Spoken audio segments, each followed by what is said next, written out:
Thomas, you were right. That was landing rockets in the background. I didn't notice that till right now. You're muted. Yeah, Oh, there you go. yeah, that's what it looked like. Yeah, so this is what we just watched is just an animation. But That's mind blowing. it was showing just the Falcon 9 rocket, so just one kind of rocket that SpaceX makes, and this is only two places where it was launching from, and it just showed those ones. And you can see as time has gone on, things have changed just over the last recent years, we'll call it. So yeah, me and Tommy were just talking about the Psalms of Solomon. And this is saying, I'm at sacredtext.com, and this is saying that it's like an apocrypha book. Yeah, And go ahead. they're saying they don't know who the writer is. Like, there's no one claiming the book at all, which that's cool. It is what it is. I'm not gonna It's a I'm pretty not gonna not. crazy book though. Like I'm just saying, Yeah, I haven't read it before, and Thomas told me about it, and I was just reading it like for the last maybe not even an hour.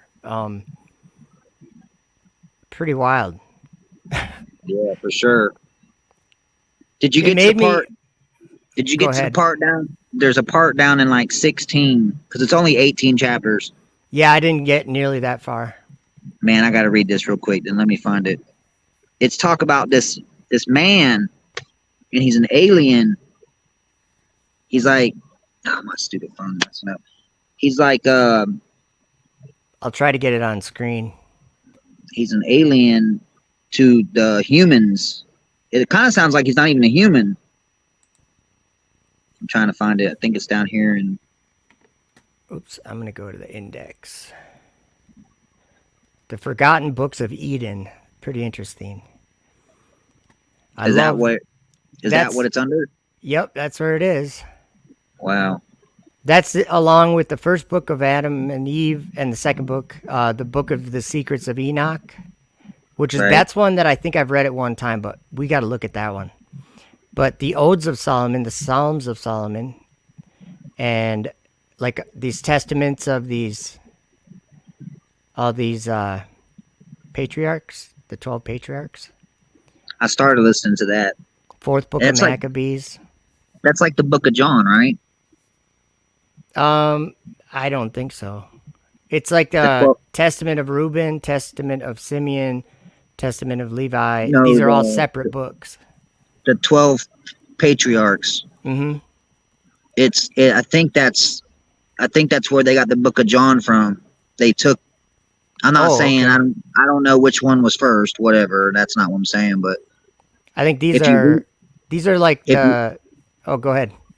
if you read that one, it starts out like it reads like the Book of John. In the beginning was the Word, and the Word was with God.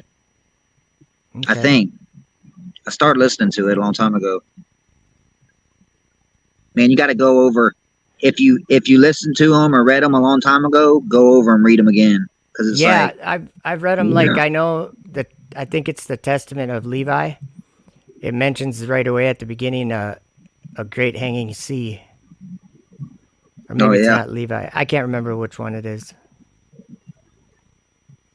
the one Maccabees. I was listening to it today, and it starts out talking about Jerusalem being under war. So yeah, Yep. speaking of Jerusalem being under war, what do you guys? Yeah, we're gonna look at this Psalms of Solomon for sure. For But sure, yeah. but I do have a bunch of verses that talk about this thing happening, and the title of this is New Jerusalem compassed with armies. And I think it's clear in the Bible that New Jerusalem is like a kingdom that's in the sky, or it's in heaven, or it's up above the earth. Because Right. two and two together, Jesus said that the holy city, New Jerusalem, will come down out of from God out of heaven.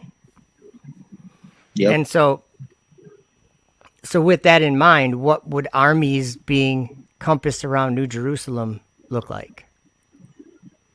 You know what I'm I think saying? that to be honest with you, it just says Jerusalem. Yeah. So I think the problem is people are thinking that's Jerusalem on the earth. I ain't gonna lie. I mean, I think that's what and that's what I thought too for a long Mm-hmm. time. I think a lot of the things in the scriptures that talk about Jerusalem's destruction and a war being, but they forget that. And I was the same way. I didn't know this neither. It's not like whatever. But they forget that in Revelation, it's the war is in heaven. Yeah. In the end. And like in Daniel 8, Yep. here's a few places. Like he says, "Then I heard one saint speaking, and another saint said unto that certain saint which spake, How long shall be the vision concerning the daily sacrifice and the transgression of desolation, to give both the sanctuary and the host to be trodden underfoot?"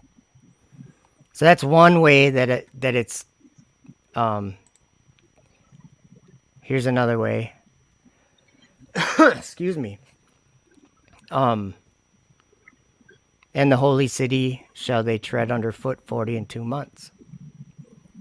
And he says, "Rise and measure the temple of God and the altar and them that worship therein." So I think that being that God's up in the sky. Like if he's not, what I'm saying is heaven, there's this kingdom, and it's going to come down out of heaven. Like, right. With just the simple concept of up and down, you know what I'm saying? It's going to come down. And so where do John said he rockets, saw it. like satellites and Starlink and the ISS, Yep. and anything that men have either put up there or claimed to put up there, I think that's probably both the same. But anything up there is like an abomination. And I would consider all these people that want to do this space stuff, that they're treading it underfoot. The city, New Jerusalem, that's going to come down out of heaven from God. I don't know. And John in Revelation said he's seen it coming down. So that to me, that's okay. Actually, yeah, Jesus said that. He said, "Him that overcometh will I make a pillar in the temple of my God, which cometh down out of heaven." Or I don't want to quote it wrong. I'll look it up. Out of heaven. You're right. Out of heaven from my God. Yeah, but I think I skipped. I think he says, "Which is New Jerusalem." I think that's what he says. Which cometh down out of heaven. You're right. Yeah, we'll look at it right just to make sure.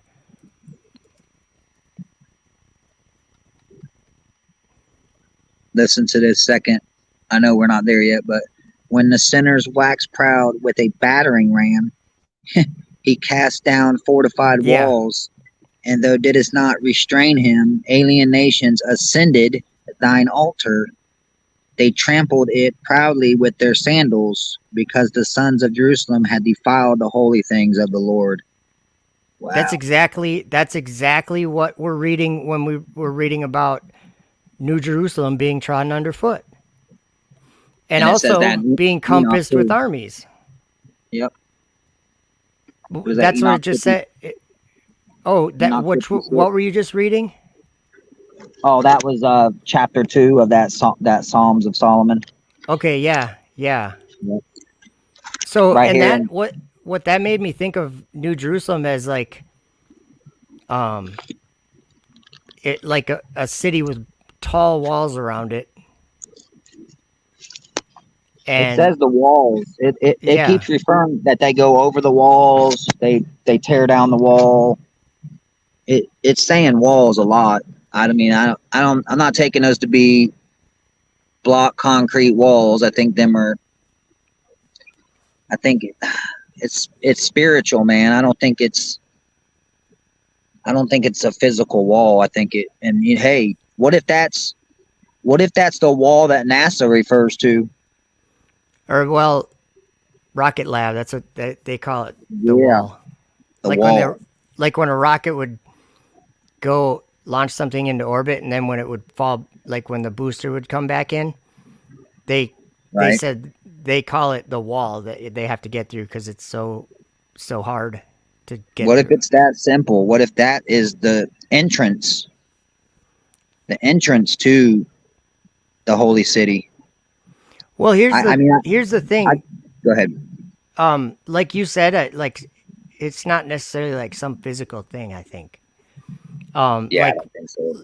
and but it is too If because you're in the spirit, yeah, but when John described like all these different stones, he described a lot about it, and it appeared to be physical. And I would argue that it's if we can use the word physical, that we'd be using it in the same way that Jesus was physical after he was resurrected, and Thomas put his hands in his wounds or whatever, and he ate food.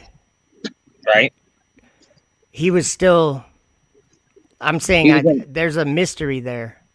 he was in the glorified. He was in his glorified Yeah, body after that. Yeah, it's a but I little bit think that's a different. new uh, creation or whatever. Like I don't think that it's like the angels, but it's different.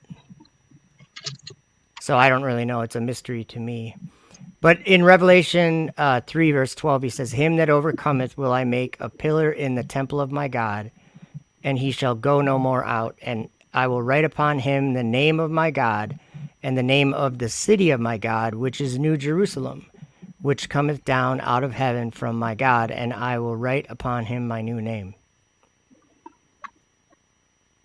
So that's where it stands out to me that this city's coming down from I think it's God. coming down. I think it's already coming down. Me too. We do know of an. You know how it's funny that in the, the flat Earth conversations and the subject of Antarctica comes up, and then Yeah. like at the idea of an ice wall, like a boundary, which I had open. Let me read a little bit of something from Job. Where was that? Oh, it was the last page. You know, Job. You know, Job's got a testament too, right? Um, yeah, I haven't read it. The testament. He hath compassed the waters with bounds until the day and night come to an end. There's verses like Hmm. that, you know. I never looked at that one that way. The way you just said it right there. Until Yeah, until day and night are no more. come to an end. Yeah. Yeah. And if you think about it, like think about the sun's on a circuit. It goes about like running like a man running a race or whatever. Right. It comes back around. It goes in a circuit. And so like if you consider that and then you consider verses like this, Job 26:10, he hath compass that. I mean, what do you do with a compass? I mean, like a drawing compass, you would draw a circle, right? Right. Yep. Let's just see. Just for fun, I'm gonna search Google for the word compass. go around something in a circular course. Yep. That's pretty simple. Oh, I lost my page now. So a circle, the sun goes in a circle.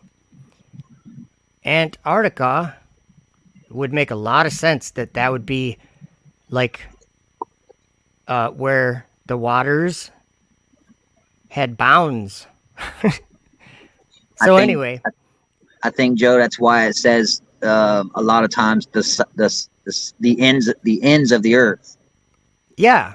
But then what is the new, not new, but a popular thought or idea that a lot of the flat earthers, the question they ask, what if there's more land? Land. Or they say they might be hiding outer lands like past Antarctica. So what And you're saying is I'm not saying that I don't think that has any significance to it, because the bounds that would be the bounds. Like there might be some ice there, but that would be the ends of the earth, because we know that the sun goes in a circuit. If you went out any further than that, it just I don't think you could. I just don't think it exists like that. I'm saying to have distant lands with other land no. masses or some. I don't think any of I that don't think so is. either. It's not. Well, it's certainly not biblical or whatever. But The only thing what I the would only thing say, you can see on that. Go ahead. all I was going to say is that in the Bible, many times it mentions this promised land. So when people are talking about outer lands, I tend to think that they're again maybe not exactly the way that they're thinking, but they're right again. Biblically, I'm saying, and there's a new land. God's gonna take you from among the heathen and place you in your own land. And like Second Esdras, it talks about they left the places where they were and they went to a place where they could. I'll look it up before I butcher it. I think it says that in the Psalms of Solomon too. It talks about that. Does it? Yeah. The other one I was mentioning to you is those 9 chapters that are took out of the book of Psalms. There's some Oh, interesting stuff. what's that called? It's just the book I of mean, what Psalms, but is it? A book? no, it's the book of Psalms, like the normal book of Psalms. Mm-hmm. They took out 9 They took out the last 9 chapters of it. There's 9 more chapters to it, Okay. supposedly. But I listened to it. This guy made a short video, but it's real. His volume's real low on it. But I listened to it, and it sounds legit. It sounds like Psalms. He's talking about the pit and the net, like them being gathered to the pit by the net. And it talks about darkness. It's got some. It sounds just like Psalms, but So in Second Esdras, in this vision, right. it's so he gathered himself. As to the fact you saw him collecting to himself another peaceful multitude, these are the 10 tribes that were taken captive from their land in the days of King Hoshea, whom Shalmaneser of the Assyrians took across the river as a captive. They were taken into another land, but they made this plan for themselves. They would leave the multitude of the nations and go into a more remote region where the human race had never lived. There they would be able to observe their customs, which they hadn't kept in their own region. They went through the narrow passages of the Euphrates River. Then the Most High gave them signs and stopped the flow of the river until they had passed. I don't think that's talking about the Euphrates on the ground. There's waters No, I don't. above. There's like I don't waters either. above. It has something to do with that. It says somewhere that river goes dry to. Oh, that's in Enoch 67:10. Yes, yeah. So listen to that. That because you're right. That's what it says right here too. It says they went through the narrow passages of the Euphrates River. Then the Most High gave them signs and stopped the flow of the river until they had passed. They made a long journey through that region for a year and a half, and that region is called Arzareth. They lived there until the last time, and now they begin again to return. The Most High will once again stop the flow of the river so that they can cross. Yep. That's like, and then it says anybody found any, or it says, let me keep reading. This is crazy. These people make up the multitude gathered in peace, along with those who are left of your people who are found within my holy borders. So they're bringing people with them, dude, to this other land. Yeah, I know what you're saying here. You're thinking, and I'm thinking like this too. He will show That them many more signs. Sorry. that the people that are seeing the truth.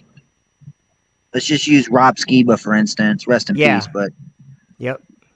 how he brung many people to the whole flat Earth movement, Yep. me included. And another one is like Eric Dubay, Jeranism. I don't Yep. care if they read Bible or not. That to me, that's irrelevant. Like I hate to say that, but because No, I agree with they're, it. I mean, like, they're, they're doing the things that Jesus said that people would be doing to gather them people. and then Jesus was saying that they're hearing his voice. Yep. They So might not whether or know it, not, but exactly, whether or not they know it, yep. like if you're reading in the book of John and you see where Jesus says, "I'm going to send you the Spirit of truth, and He will guide you into all truth." Like you might be aware when you start becoming like a reject in your family or whatever, and you're like, "Why can't you guys see what I'm talking about?" You might realize that the information that you've learned isn't your information. It isn't something you found. It's something that you were shown. Someone showed it to you, and it's like not a person. Right. If you didn't read that in John and you didn't know Jesus would say that, and you still saw the truth, and were still like a weirdo in your family or your friends or whatever. Yeah. If you're that guy, Join and the then club. yeah, join the club. But it might, I don't know what the right way to look at it is. It might give you comfort. It might make you realize that what you're doing is you're called to do it. It ain't your thing. Might make you rejoice, like Jesus said. And also, you might realize like more. I say you'd realize it more. Like first of all, the weight of something like truth, like it's like very important For sure. for everything. That's why I just drove 600 miles and I'm here and I'm more excited to be doing this than anything I've done all day today. Yeah, I cannot believe you drove 600 miles. Like he had to work today instead of yesterday because the load Yeah. wasn't ready or whatever. Switch days on me. And That's you fine. said tomorrow night, and I'm like, oh, all right, whatever time. I don't care if it's like 9 o'clock at night. I'm thinking, and then when you texted me today, I was like, all right, that works out great. Listen to this one here, Joe. This is that same Psalms of Solomon. Let me find out what chapter it is. I think it's okay, so that would be chapter 17. Let me find it again. Um, this is talk about those people too that you were just talking about. Oh, Tim, I didn't lose it. All right, here it is. For he, let's see. Let's start at. This is 17:22. Oh boy. Oh no, let me go up a little bit more. Yeah, 17:22. All right. And it says, and gird him with strength that he may shatter unrighteous rulers and that he may purge Jerusalem from nations that trample her down to destruction. Yeah, Why? trample her Yeah. down. Wisely, righteously, he shall thrust out sinners from the inheritance. He shall destroy the pride of the sinner as a potter's vessel. With a rod of iron he shall break in pieces all their substance. He shall destroy the godless nations with the word of his mouth, and his rebuked nations shall flee before him, and he shall prove sinners, reprove sinners for the thought of their heart, and he shall gather a holy people whom he shall lead in righteousness, and he shall judge the tribes of the people that have been sanctified by the Lord his God, and he shall not suffer unrighteously to lounge any more in their midst. Where does it say? Keep going here. Nor shall there dwell with them any man that knoweth wickedness, for he shall know them that they are all sons of their God, and he shall divide them according to their tribes upon the land, and neither sojourner nor alien shall sojourn with them any more. So these people are being separated Mm-hmm. like wheat and tares. That's what I see out of this. Yeah. He shall he shall judge peoples and nations in the wisdom of righteousness, um, and he shall have the heathen nations to serve him under his yoke, and he shall glorify the Lord in a place to be seen of all the earth. And he shall purge Jerusalem, making it holy as of old, The New Jerusalem the new Jerusalem. will be Okay, so made I was holy. thinking something today. Joe. All right. Um, Remember how it says that woman flees off to the wilderness in Revelation? Yeah, she's And you could carry just stay or there. she has wings and she flies, right? Yeah, Is that? I think that's what you're she's talking about. she's moved for like so many months or days, whatever. Like nurtured And or I'm something, thinking doesn't it say? nurtured, yeah. Nurtured. I'm like, okay, if the holy city was up there and now we have an abyss of darkness, this is just my Yeah. thought. Yeah, I like Did, hearing it. did they was it up there before they started going up there and then God moved it and now all they see is darkness and it's not there anymore? Like, What if it's just shrouded? what do you mean by that? What's that word mean? Like or covered? Covered, yeah. But Because it says it says she's moved for a time. Like, it or sounds I like think you're let me read where you're talking and the okay, it's talking about the it says, and when the dragon saw that he was cast unto the earth, he there persecuted you the go. woman which brought forth the man child. And to the woman were given two wings of a great eagle, that she might fly into the wilderness, into her place, where she is nourished for a time and times and half a time from the face of the serpent. Is that what you're talking about? Yep, yep. Yeah, so then he cast out of his mouth water as a flood after the woman, the serpent did. And the earth helped her out. I still think that's flat Earth right there. I do. Flat earth I think helped her out. I get it. yep. Because if you got Especially armies against going, the dragon. that's what I'm talking about right there. Yep. Yeah. I don't understand the water, but it came out of his mouth like um I don't know. I don't know. That's interesting. It is. We were talking about that last week. I remember. So Jesus said, and when ye shall see Jerusalem compassed with armies, then know that the desolation thereof is nigh. What do we know in the end of what is there's a desolation? What is that talking about? Like remember that Daniel saw an abomination of desolation. Um and this is talking about New Jerusalem or Jerusalem. I'm adding the new there. Compassed with armies. I'm just thinking of like uh what do people believe? They either believe that space is a vast universe where it's empty and you can put satellites up there and they can serve you and they can serve the world.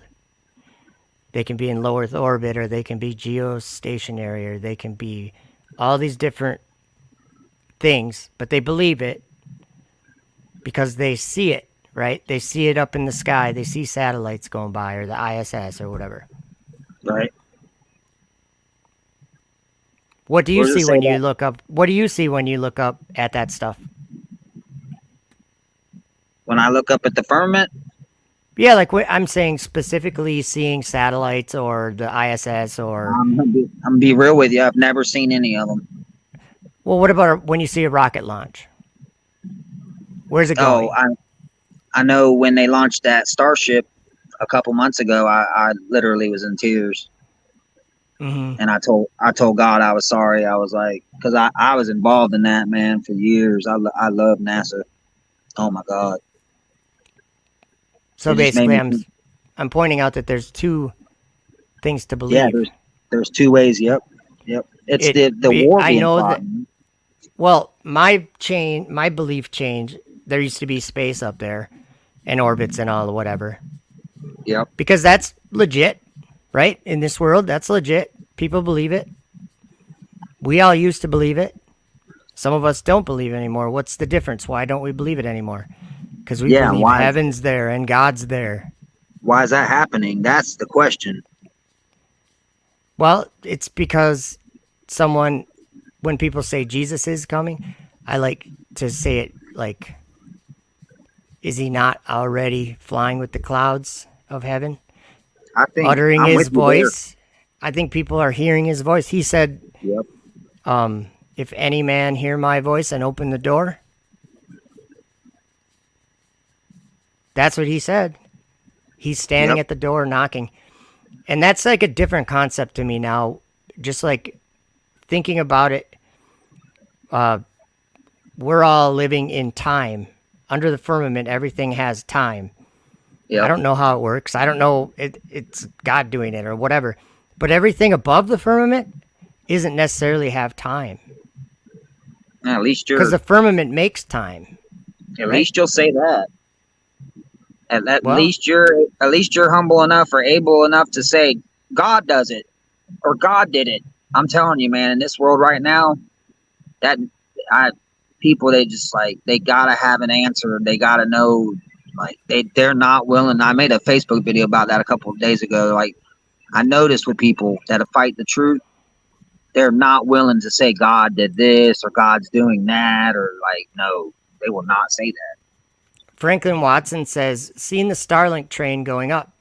So, just for fun, Franklin, when you look up and see that in the sky, what is your? I mean, obviously you'll have to sum it up to like one sentence or whatever they let you put in the chat. But what is your thoughts? Are you looking up, going, "Oh, that's a communication satellite for whatever," or are you going, "What is going on?" Like, I mean, I think there's like mostly two ways to look at it.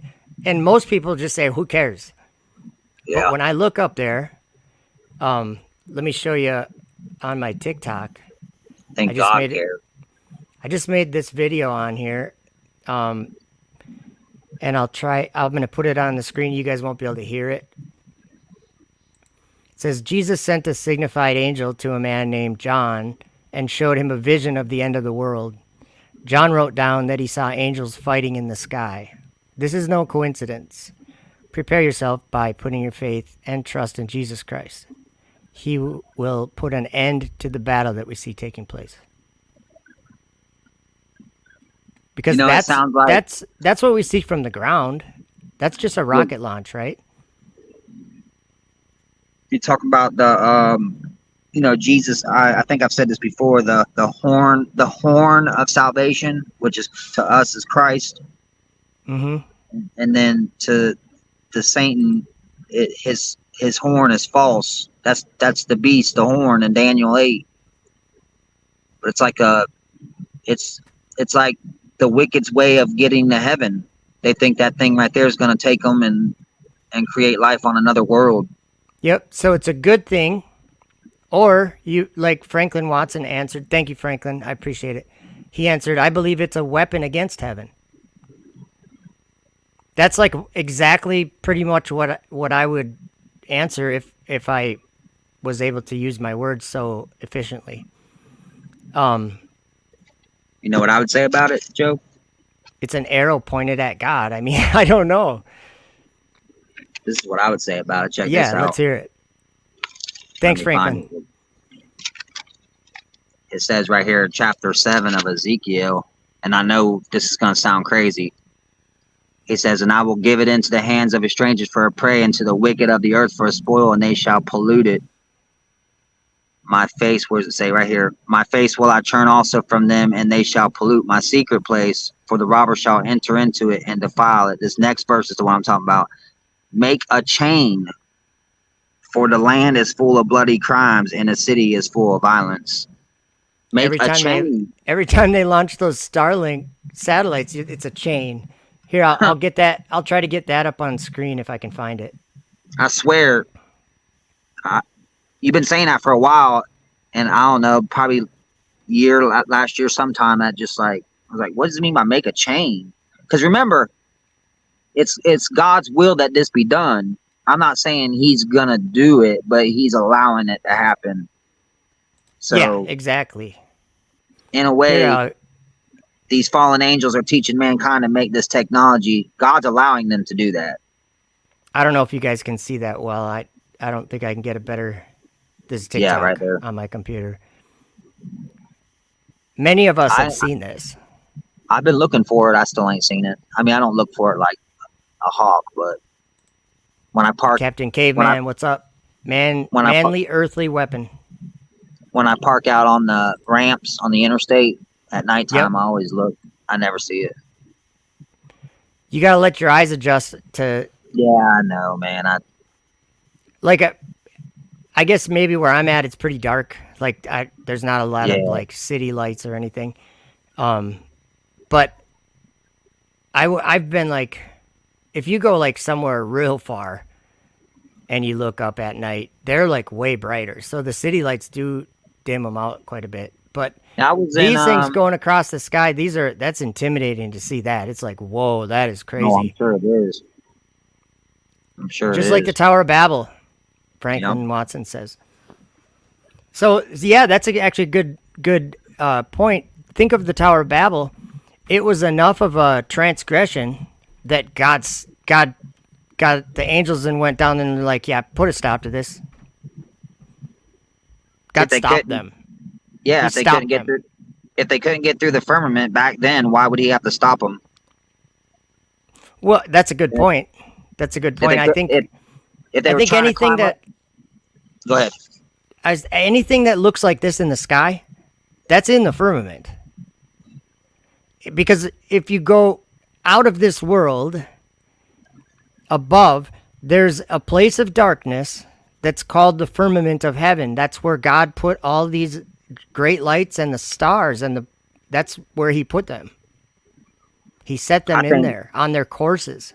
So I think they're going. What I personally think is they're going sideways, and they're going out like at an angle sideways, and then once they get in there, whatever's over there rolls over the top of the earth.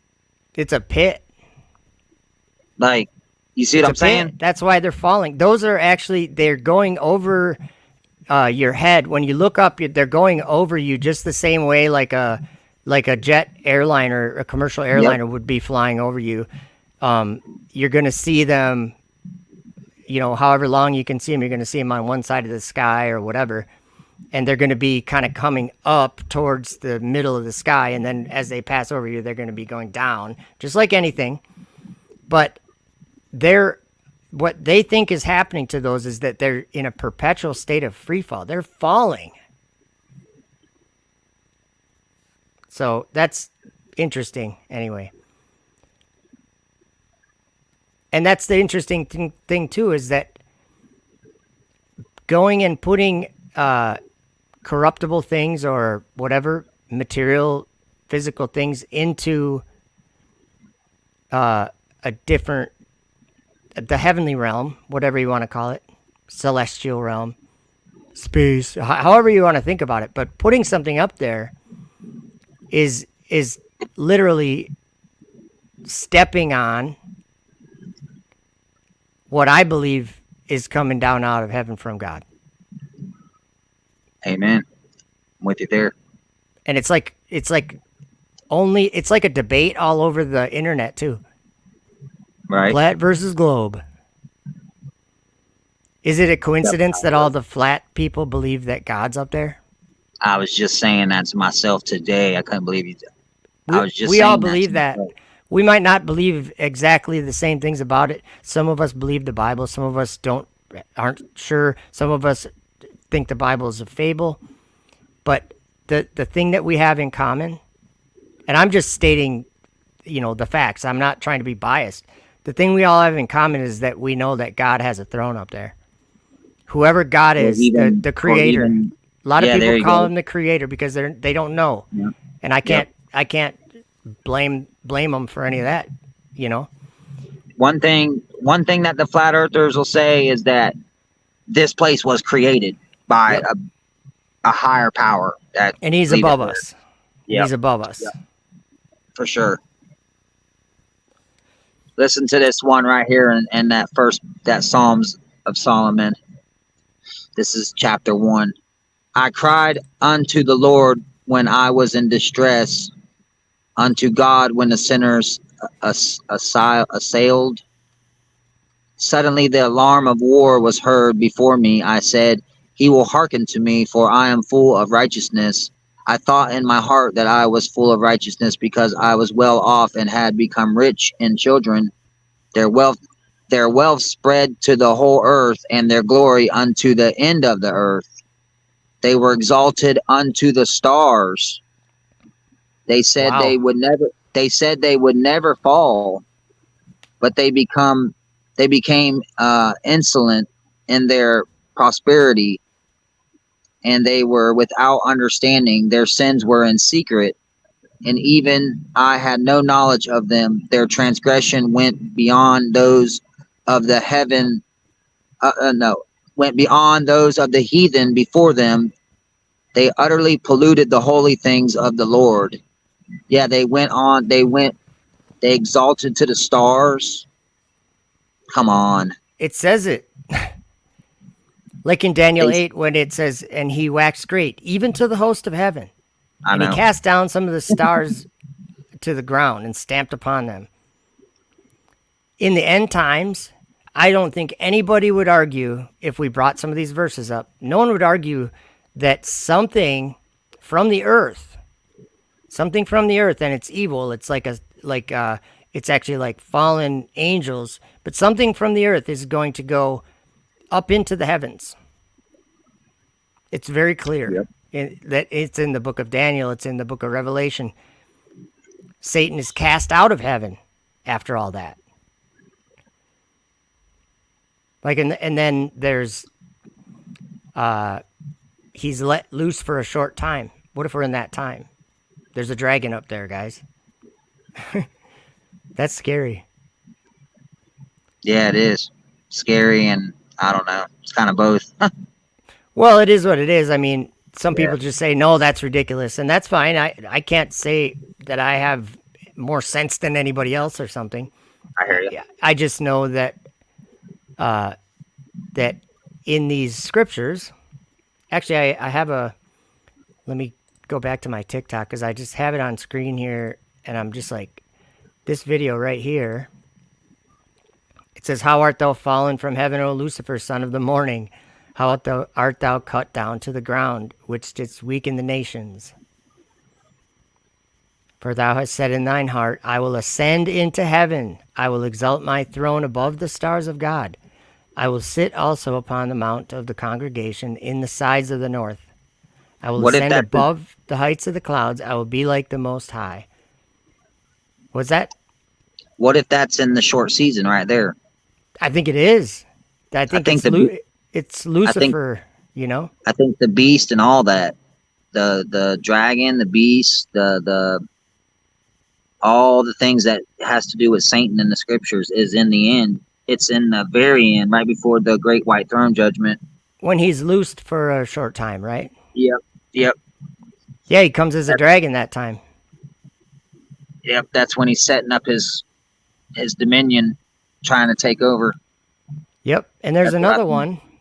Um, Speaking of going from the ground up to heaven, let me just pause this. Here's just some of the quotes from some of the verses. Came from the west on the face of the whole earth and touched not the ground. Hmm, That sounds like low Earth orbit. That's for what sure. they would call low Earth orbit. Toward the four winds of heaven. And Yeah. then even to the host of heaven. Like these, if we ignore hearing this, are we going to be looking for this to be part of the end times prophecies being fulfilled? No, we're not going to look for that if we don't read the words. I mean, the words have meanings. I got another one here about Okay. sound from chapter 8 right here. It says, "Distress and the sound of war hath my ear heard, the sound of a trumpet announcing slaughter and calamity, the sound of much people as of an exceeding high wind, as a tempest with mighty fire sweeping through the Negba. I can't say that word. And I said in my heart, surely God judgeth us. A sound I hear moving towards Jerusalem, the holy city. My loins were broken at what I heard. My knees tottered. My heart was afraid. My bones were dismayed like flax. I said, they established their ways in righteousness. I thought upon the judgments of God since the creation of heaven and earth. I held God's righteousness in his judgments, which have been from old. Yeah, that's crazy. Mm-hmm. He's hearing, he heard a sound going towards the holy city, and That's creepy.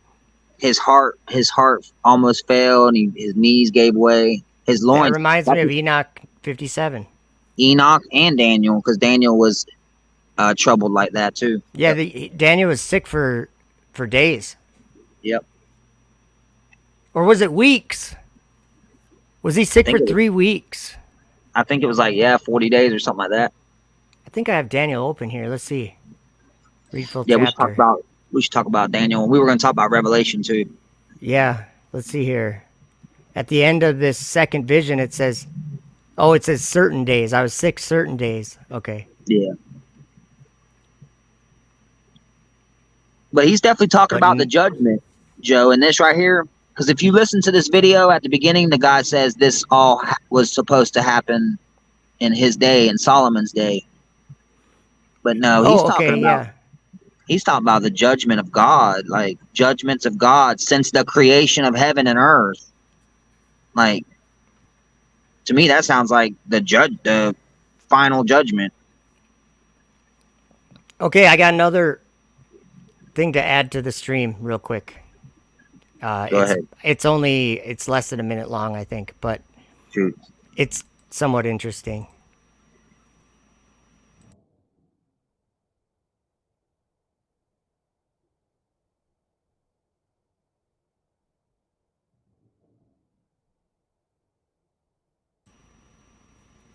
Okay, all it is a slow motion video.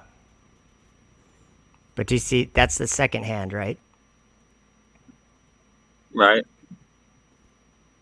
Okay, think of like, I don't know why my mind goes here, but okay, like a chipmunk. Have you ever been close to a chipmunk, like in close proximity, and you see what they do? If you move your hand or something, Right. almost before you move their hand, they react to it, and like 5 times every second, they calculate everything you're doing, and they calculate the things going on behind them.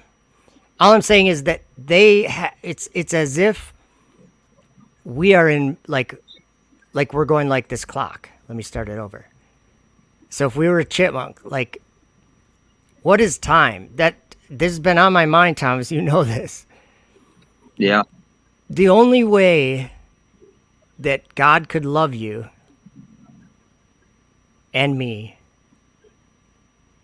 and Franklin and Achilles 7 and Chris and Captain, everyone here, in a way that you're the only one. Not to be selfish like that. I'm saying the amount of investment that God can make in one person is more than anybody would be able to comprehend if it were to be everybody. That's not possible. And I'm like, think about a chipmunk, like being able to like move so fast, and react so fast. Slow time down till it stops, and then meet Jesus. You know what I'm saying? Like, he doesn't need a schedule. No. There's a verse in Revelation, one of my favorite verses, where he says, I'm going to it right now. He says, behold, I stand at the door and knock. If any man hear my voice and open the door, I will come into him and will sup with him and he with me. Okay, let me tell you, that door is always being knocked at, forever, always. And then if you answer it, I guarantee that he's always going to be standing there because he has all the time for you. It's just something that's been going through my mind. There's no way, like when people say they have a relationship, they know Jesus. Like, I know him. Personally, I know him. Not like I talk to him face to face or something. But it's mind-boggling that the God of creation can be such a, like, can, like, communicate with something so small and is insignificant, like a person. There's billions of us, right? You get what I'm saying. It's amazing. Yeah, it's time that binds us. I think that's why, one of the reasons why he said the kingdom of heaven is within you. Like, it's within your midst, right? Yep. I mean, I guess you could look at it that way. Yeah. Well, and then, like he was saying, to see the kingdom of God, you had to be born again. Because I think it's because we're born into sin and being, like, you know, there's a lot of physical reality that we live in. So to imagine something separate or different than what we experience, or in addition to what we experience, like, where's we get those ideas from the Bible, but they're not just from the Bible. Like, every person questions how they were made or who they, you know, Right. Everyone questions this. And some I people have make before, a but I don't know decision. more.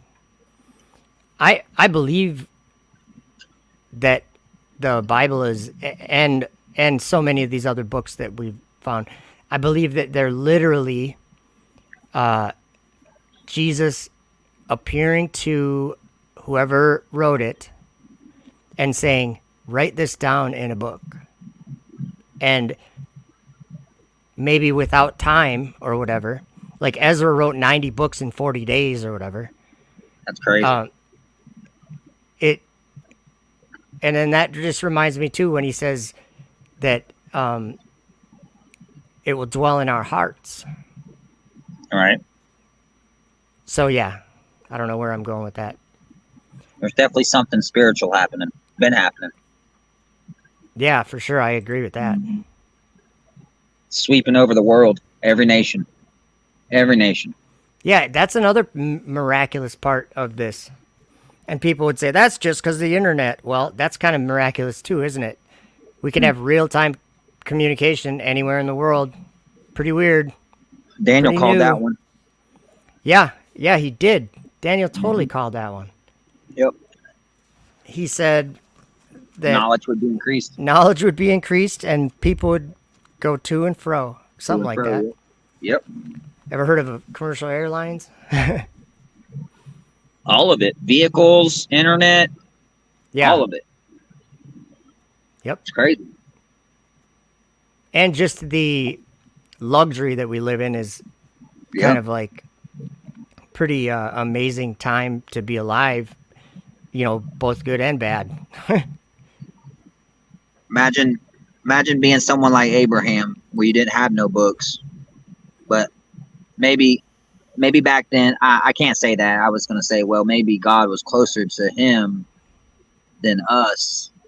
Looking at it that way, maybe back then, they had more ability to speak with God, or I don't know how to even say that.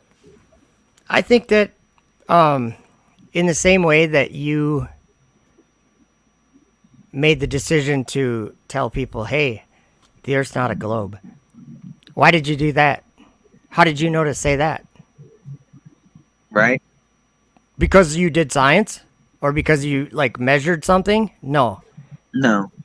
That's something that we can use, like actual science. We can use it, but where did it come? Where did this come from? It didn't come from. One way it came is technology. Like we can't omit that, because think of optics.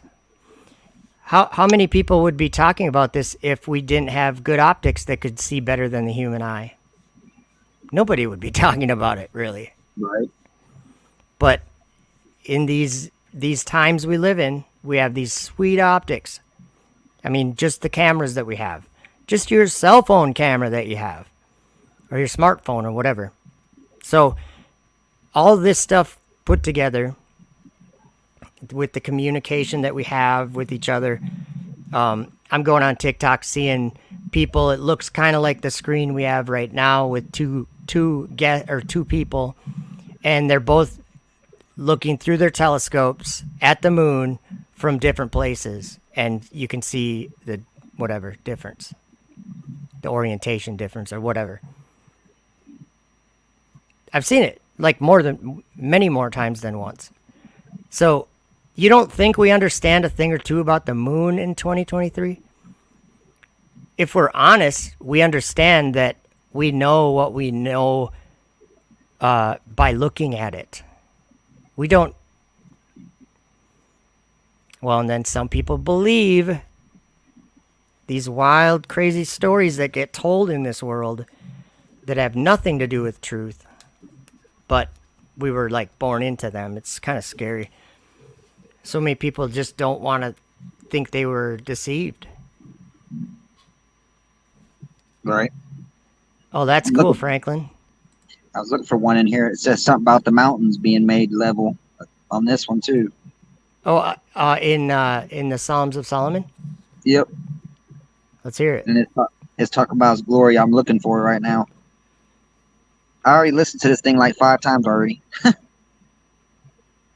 Franklin said, God showed me the earth in a dream. It was flat. That's pretty cool. People have different perceptions. Cool. People of spirit are bonded in mind. One of God's children reside with me, so united that we speak the same things. Oh, you know what? I was just reading. I was skimming through the book of John right before we went. I gave Thomas the link or whatever. And I was just reading, there was so many places. I think I was in John 12.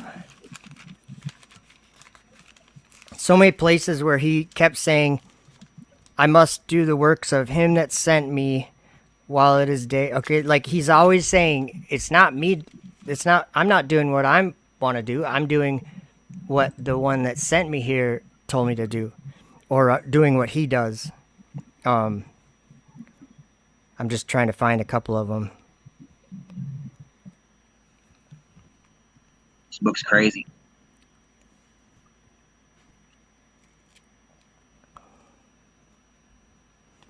Yeah, I don't know where I was seeing them all. Oh, I speak that which I have seen with my father, and ye do that which you have seen with your father. He was sent here by his father, and that's what he was saying and doing. And that's the God, the Most High God, Yahweh, the Father. And this whole debate, is Jesus God? And some people say, no, he's he's the son. He's like the elect one. Yeah, that's true. And then the other side of the debate says, well, he is God because, like he said, I and my Father are one. Things like that. So it's not even a debate, you guys. You're both right. You're having a debate for no reason. No, really. Same You with the are, no. Trinity debate. Yeah. Some people say there's a Trinity. Some people say you guys are saying the same thing. Do you realize that? Some people are saying, some people are calling it a Trinity when other people are saying, well, there's God the Father and then his Son, the Messiah, and then the Messiah sent his Spirit, which proceeds from the Father in heaven. But it's not a Trinity. Right. It's a Trinity, but not a Trinity. So they're both saying the same thing, and I know I'm simplifying it, but I'm trying to like point out Jesus is God. They're one in the same. Yep. But if God sent his son into the world to save the world, maybe he'd send him as a man, and so that he would be born of the Spirit of God. He would be born again, probably the first one that was born again, even the only one, the only begotten one born of the Spirit of God. The only man ever, okay, he was the first one. So then one of the things he taught was right off the bat, he said, you must, like when he was talking to Nicodemus, you must be born again to see the kingdom of God. Yep. So without those eyes, you won't see it. And in our natural born state in this world, we're born like, it's weird to try to even understand it, but we're born into sin.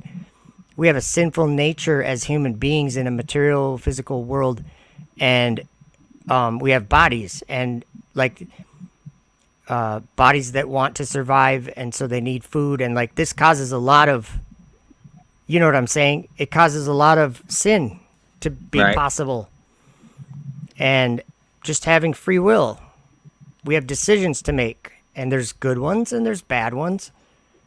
And a lot of times we make bad ones. And so that's the state of our existence. But then God sent his son into the world, or you could just say God manifested himself to be subject to everything that the people he created were subject to. He went to experience exactly what he's Yep. putting other people to experience.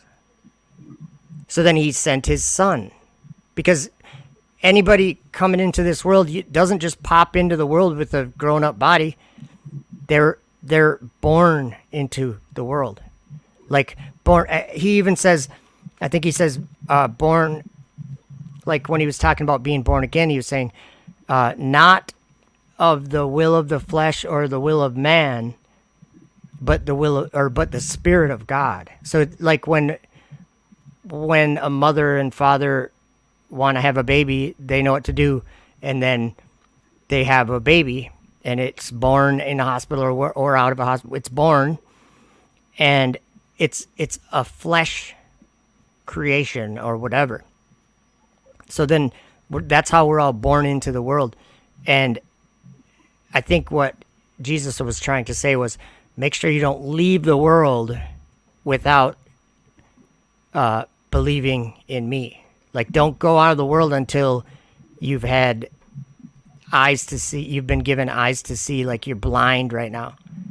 When There you you go. come in, you're blind, and you need to be able to hear. You need all these infirmities to be healed because of how we're born into the world.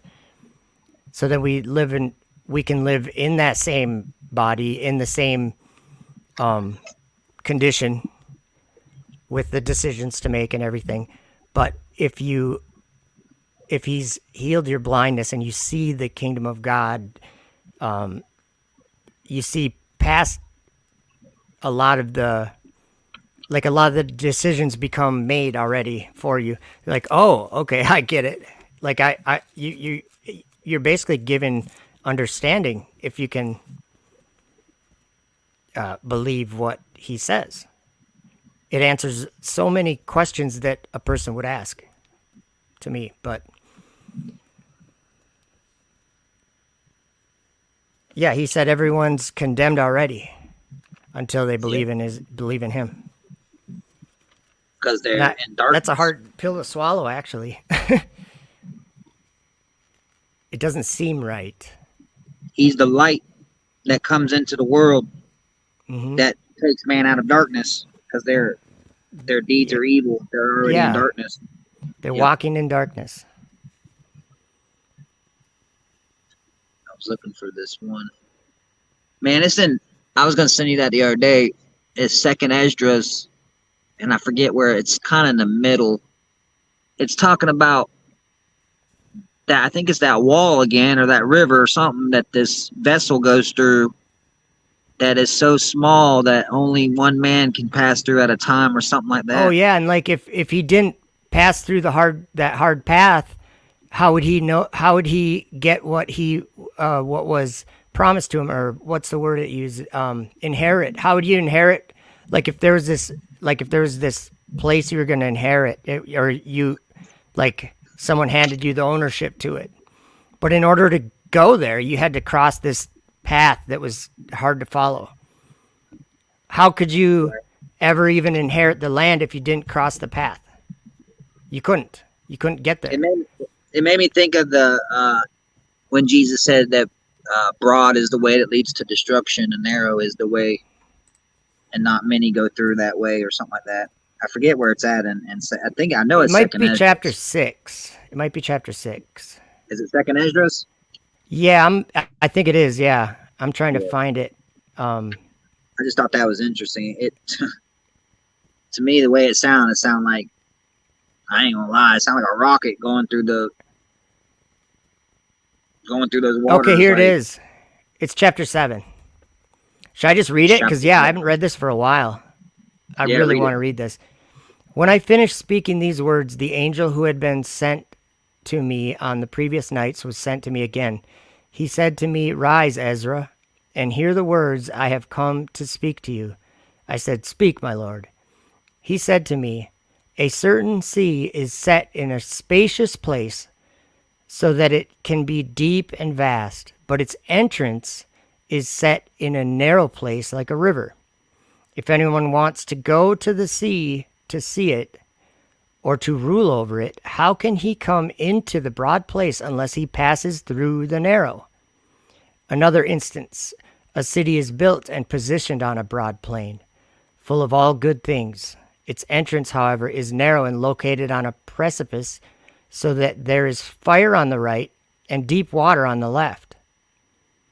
There's a single path located between them, between the fire and the water, and the path has only room for human footprints. If that city is given to someone as an inheritance, if the heir doesn't pass through the danger, how will the heir receive the inheritance? And then he said, I said, "Indeed, Lord." He said to me, "So also is Israel's portion. I indeed made the world on account of them. When Adam transgressed my ordinances, what had been made was judged, and the entrances of this world were made narrow, sorrowful, and troublesome." Dude, this is what we've been talking about, actually. I can't believe that I didn't think of It reading is, this. and And the that's entrances what of this world were made narrow, sorrowful, and troublesome. We've been I talking think about that how life is hard, man. I think that's why he said that the broad is the way that leads to destruction, and narrow is the way, but only few go in that way, or something like that. I forget how he Once said it. again, it would be Jesus just quoting the Apocrypha, which he Yep. seemed to a lot. Or not, maybe not quoting it, using Most the concepts from it. most of the apocrypha just quotes right out of the Bible, right out of Ezekiel, Isaiah. It's like, I don't know why people And fight then like against it. and then like Peter and Jude seem Yep. to be straight out of the book of Enoch. Like they really understood, I think, a lot about the book of Yeah, Enoch. Jude said Enoch prophesied of these things, and then if you Yep. go read 18 and 19 of Enoch, he tells you what he prophesied about. Let me read a little more of this. Yeah. They are few and bad, full of dangers and involving people in great hardships. This is talking about Adam transgressed the ordinances, and everything that was made was judged. So then the entrances of this world were made narrow, sorrowful, and troublesome. They are few and bad, full of dangers and involving people in great hardships. The entrances of the greater world. See, like, I just think it's interesting that people are talking about outer lands. Because they're right. There is this, I don't know if it's outer lands, but there's definitely land being hidden.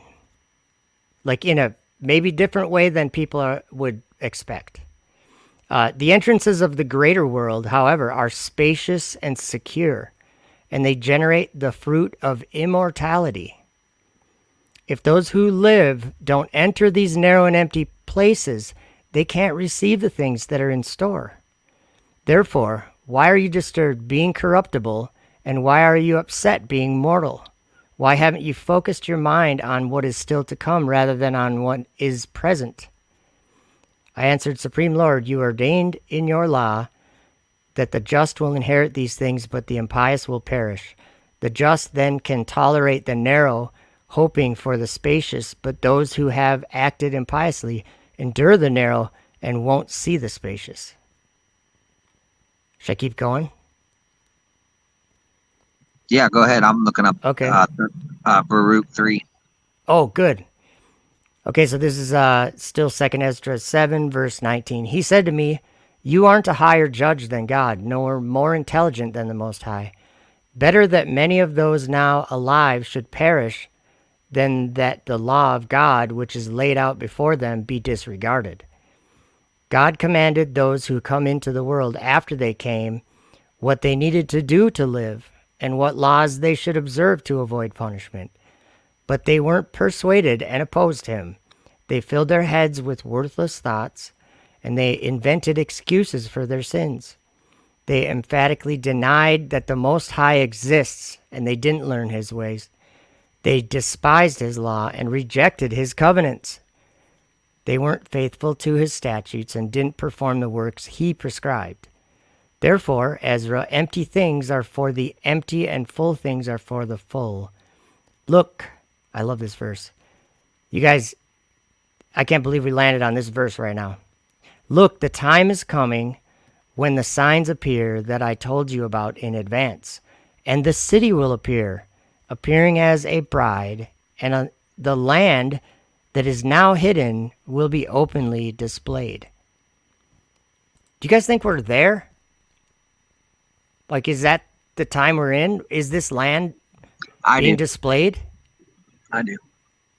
You know why I do? Flat Earth. Hello. Isaiah 40, man. Luke 3. I can't get past that. That's the glory of God being revealed. Yep. I can't. Every time it starts talking about the glory being revealed about the glory, it's always land being made level. Yep. It's mountains being knocked down and valleys being filled up. That's what it says. That's what Isaiah said. That's what John the Baptist quoted Isaiah saying. And John the Baptist said, and all flesh shall see the salvation of God. For sure. Flat Earth is not just a debate, guys. Oh, let's read this. Verse 36, the lake of torment will appear, and across from it will be the place of rest. Hell's furnace will be displayed, and across from it the delightful paradise. I cannot remember reading that. I think it's being displayed right now. I do too. Low Earth orbit or space. The solar system. Yep. Then the Most High will speak to the nations that have been raised. Look and understand whom it is who you have denied. Look and understand whom it is you have denied, whom you haven't served, and whose ordinance you have despised. That sounds like the grace of God to me. Like, if there was a world that was totally just born into what God calls wicked, but to the world they were born into it, everything's normal. And I can imagine a lot of people love God. Everyone probably, almost. But look to one side and the other. Here is delight and rest, and over there are fire and torments. He will say these things to them on the judgment day. Isn't he saying that now? There's a place of darkness where all these people are attracted to. Get away from there. Exactly. Get away from there. It's not even anything but hell. It's scary. It's scary when you go in these debates, just conversations about, the true earth and the Yep. opposite view, and how you watch people, they get like spiritually mad. And you're to the point where you're like, well, don't matter what I say to that person right there, I could show them 100 miles of flat level ground, and they would still nope. They're like, the But guy at then my that's work, the mechanic at my job the other day, we were talking about, oh, he brung up that freaking Titanic thing, whatever's been yep, going on. that And submersible. I was like, yeah, I heard something about that. I was like, I heard they're making a movie about that guy that went up to the stratosphere, and his son went down to the bottom of the ocean. Mm-hmm. They made that Hennessy commercial about him. I I can't heard they're think of making his a, name. yeah, I can't either. They're making a movie about him, I guess. And something brung up. He said, yeah, I looked into that. I said, have you heard of Admiral Byrd? And he's like, yeah, I looked into him too. I said, so you looked up flat Earth, didn't you? And he's like, yeah, it's a globe. There's no way it's flat. And I looked at him and I was like, man, you just said that with like conviction. The way he said it, he was like, there's no way it's a globe. There's no way. I was like, he was set. He's like, you're a flat earther? And I was like, yeah, I've been a flat earther since like 2015. And he's like, wow. He's like, I ain't never really met a flat earther, but I've heard of them. And I talked to him for a minute, and he just kept saying, no, it's a globe, man. There's no way. There's no way. He was like, But you know what, though? he's convicted of it. But I'll tell you, I just, like, I don't know anything, but I can see how you walked away. You're like, well, have a good one anyway, man, whatever. I'm sure you're not like mean Laughing at him? Yeah, you're No. not like that. You're just No. talking to someone that you care about. You're talking to them, right? Yep. And you're like, well, and you might, a lot of times I'll leave with a joke. I'll be like, keep it flat or something, joking around. But, Right. but I think not because of you or because of him, but I think just a conversation like that might end up becoming, I don't even know how to say it, like becoming a change that not that he makes or that you made, but one that gets made because of little, like you said, he said he never met a flat earther before. Well, maybe once you meet one, that might make you like look into that again. His You know other what I'm mechanic- saying? I'm saying Yeah, for sure. that's how God's working. That's how this world is being, like, I see it as this world is being judged of their wickedness. Like, I do too. like it's being presented to them in front of their face, like, to you, me, and everyone. I'm saying if whether you're a flat earther or not, Truth. this subject, it brings to the front of the mind, am I believing lies?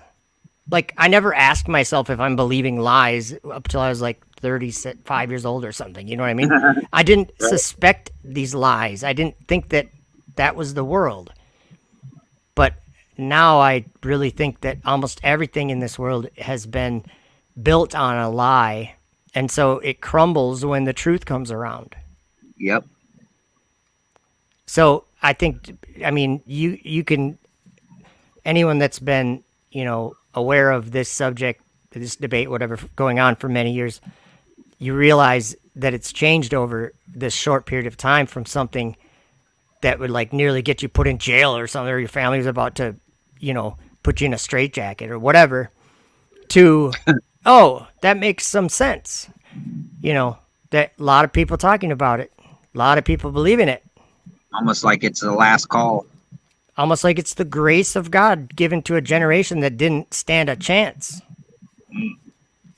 Man, I I'm was just thinking about saying. that. I was thinking about that today, Joe. I was like, what if the truth didn't? What's going to happen is going to happen. It doesn't matter what. It doesn't necessarily matter that what we've been shown. I'm talking about all of us in general. What's going to happen? It's written to happen. It's going to happen, whether we've seen it in these books or not. If we didn't know any of Whether it this, happens the way that we think, or whether it happens some way that's crazy different. well, I believe it's going to happen the way he declared it to happen. But that's like hard to know exactly what exactly how that goes. You know what I'm saying? Yeah, I hear you. But there's a But we lot got, that we do know for sure, yeah, like about him flying, coming on the clouds, and in great glory and stuff like that. The sun going dark and the moon not giving its light or whatever. These, right. I don't know if that could be something like. I don't know if that would be like what would it figure it. I think that's a literal thing because so many of the prophets said it. About the sun and moon. I mean, that seems to be that when that happens, I think that everyone will know. Yeah, it says in. I've heard somewhere that it will become, or the sun will be out in the middle of the night. Yep, Or that's in Esdras. I think the sun will suddenly shine during the night. yeah, Yep. yeah, that's weird. Now think about this, Joe. If you ever watch one of those Falcon 9 launches at At night, night, yeah, it looks like the sun. don't it? Well, people even make videos about they'll show a launch and they'll be like, it's the whatever the second sun, not second sun. What do they call it? The Nibru. no, the sun that's like made by people. They think that the sun is like Oh, Sun Simulator. simulated. Yeah, sun simulator. But it's a rocket launch. I'm like, come on. Now they did patent the sun. They did patent the sun simulator. I mean, I ain't saying yay or nay, but But like in reality, when I I point my agree. telescope at the sun, it's not no simulator. No, I don't think so. It's just the one that God made, I don't give man that much credit. That seems like a conspiracy theory. It says something about these four angels standing around the sun in one of the apocryphy books. And in Revelation, John looked up at the sun and he saw angels standing in the sun. In the sun. This one says, I'm trying to think which one it is. It says that there's four angels and they surround the sun like on his day. And I'm thinking, is that those sun dogs that we be seeing? Because there is four of them. There's two on each side and there's one on the top, one on the bottom, looks like a I'm talking about the sun dogs, right? I've got that's what they videos call of them on my Yeah. TikTok. And it also says there'll be a rainbow round about the sun. And if you ever seen the halo around, I'm Yeah, telling I've you, seen because that. I've got that on my TikTok too. I've got a that video of is, everything on my TikTok. Joe, I don't care what anyone says.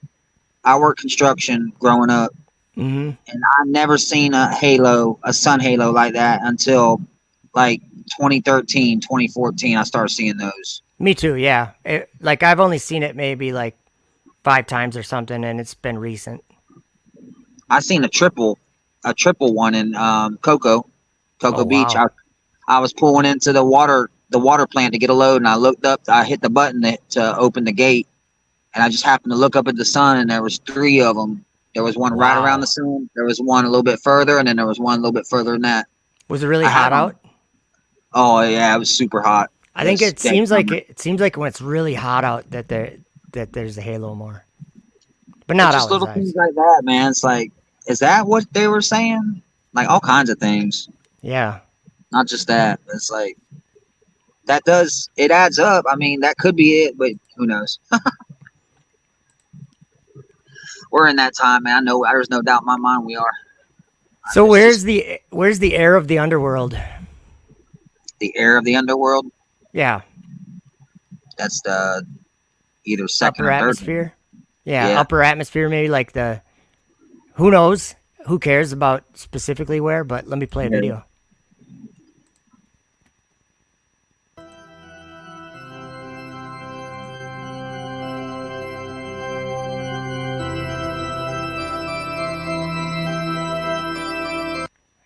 Okay, I gotta pause it, and I don't know if it's covering it up for you guys, but This is from the Apocalypse of Abraham.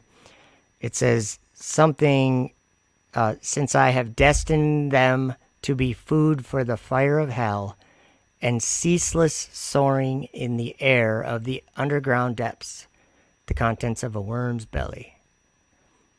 And this is a video of the space station that I took.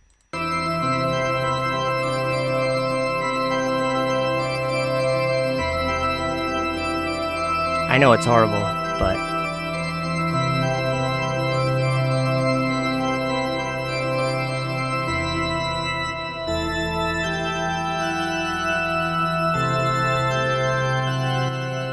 there's a bottomless pit in the sky. We were deceived about the ground, and we were deceived about the heavens. Let's see what this says. And the beast that thou sawest was and is not, and shall ascend out of the bottomless pit, and go into perdition. And they that dwell on the earth shall wonder, whose names were not written in the book of life from the foundation of the world, when they behold the beast that was, and is not, and yet is. So they'll see this beast, all the people that dwell on the earth, they'll wonder. Think about it, guys.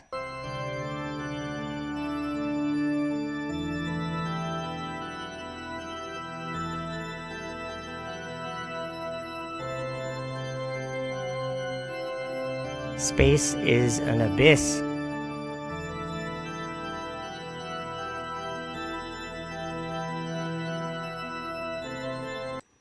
So anyway, sorry man, had to play it. Oh, you're good. I had one. I was looking for an Enoch, and I can't find it neither. I had a couple lined up that I was going to talk about, but 56 you mentioned earlier when we were talking about treading New Jerusalem underfoot. yeah, that one says it again. This was something to do with the righteous, or the sinners destroy the righteous.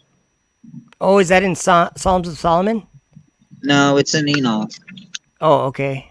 I sent it to Alicia earlier, but I can't remember which one it was. Let me see. It says they destroy the whole creation. They destroy the whole earth, or something like that. Oh yeah, it says by their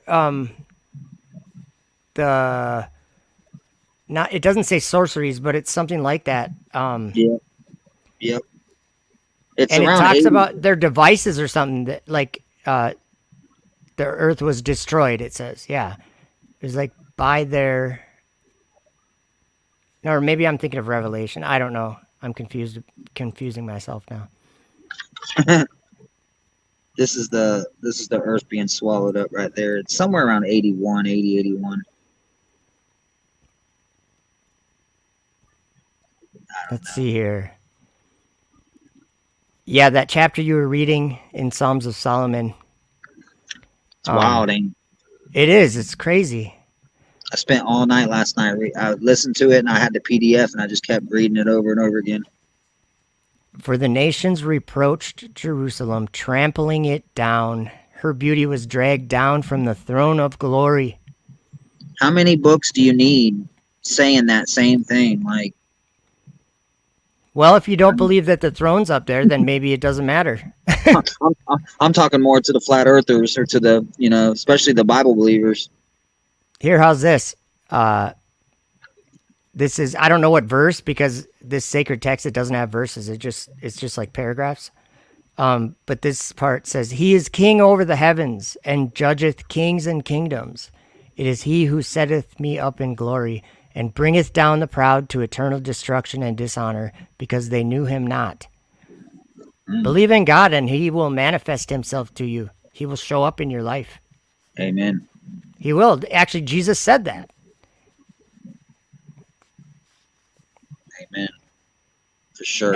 And like that's half the reason why we come on here, is because we've witnessed this. We are a witness of this. And so we can say about it with confidence, it's happened to us, Led me down a road that still hasn't ended yet.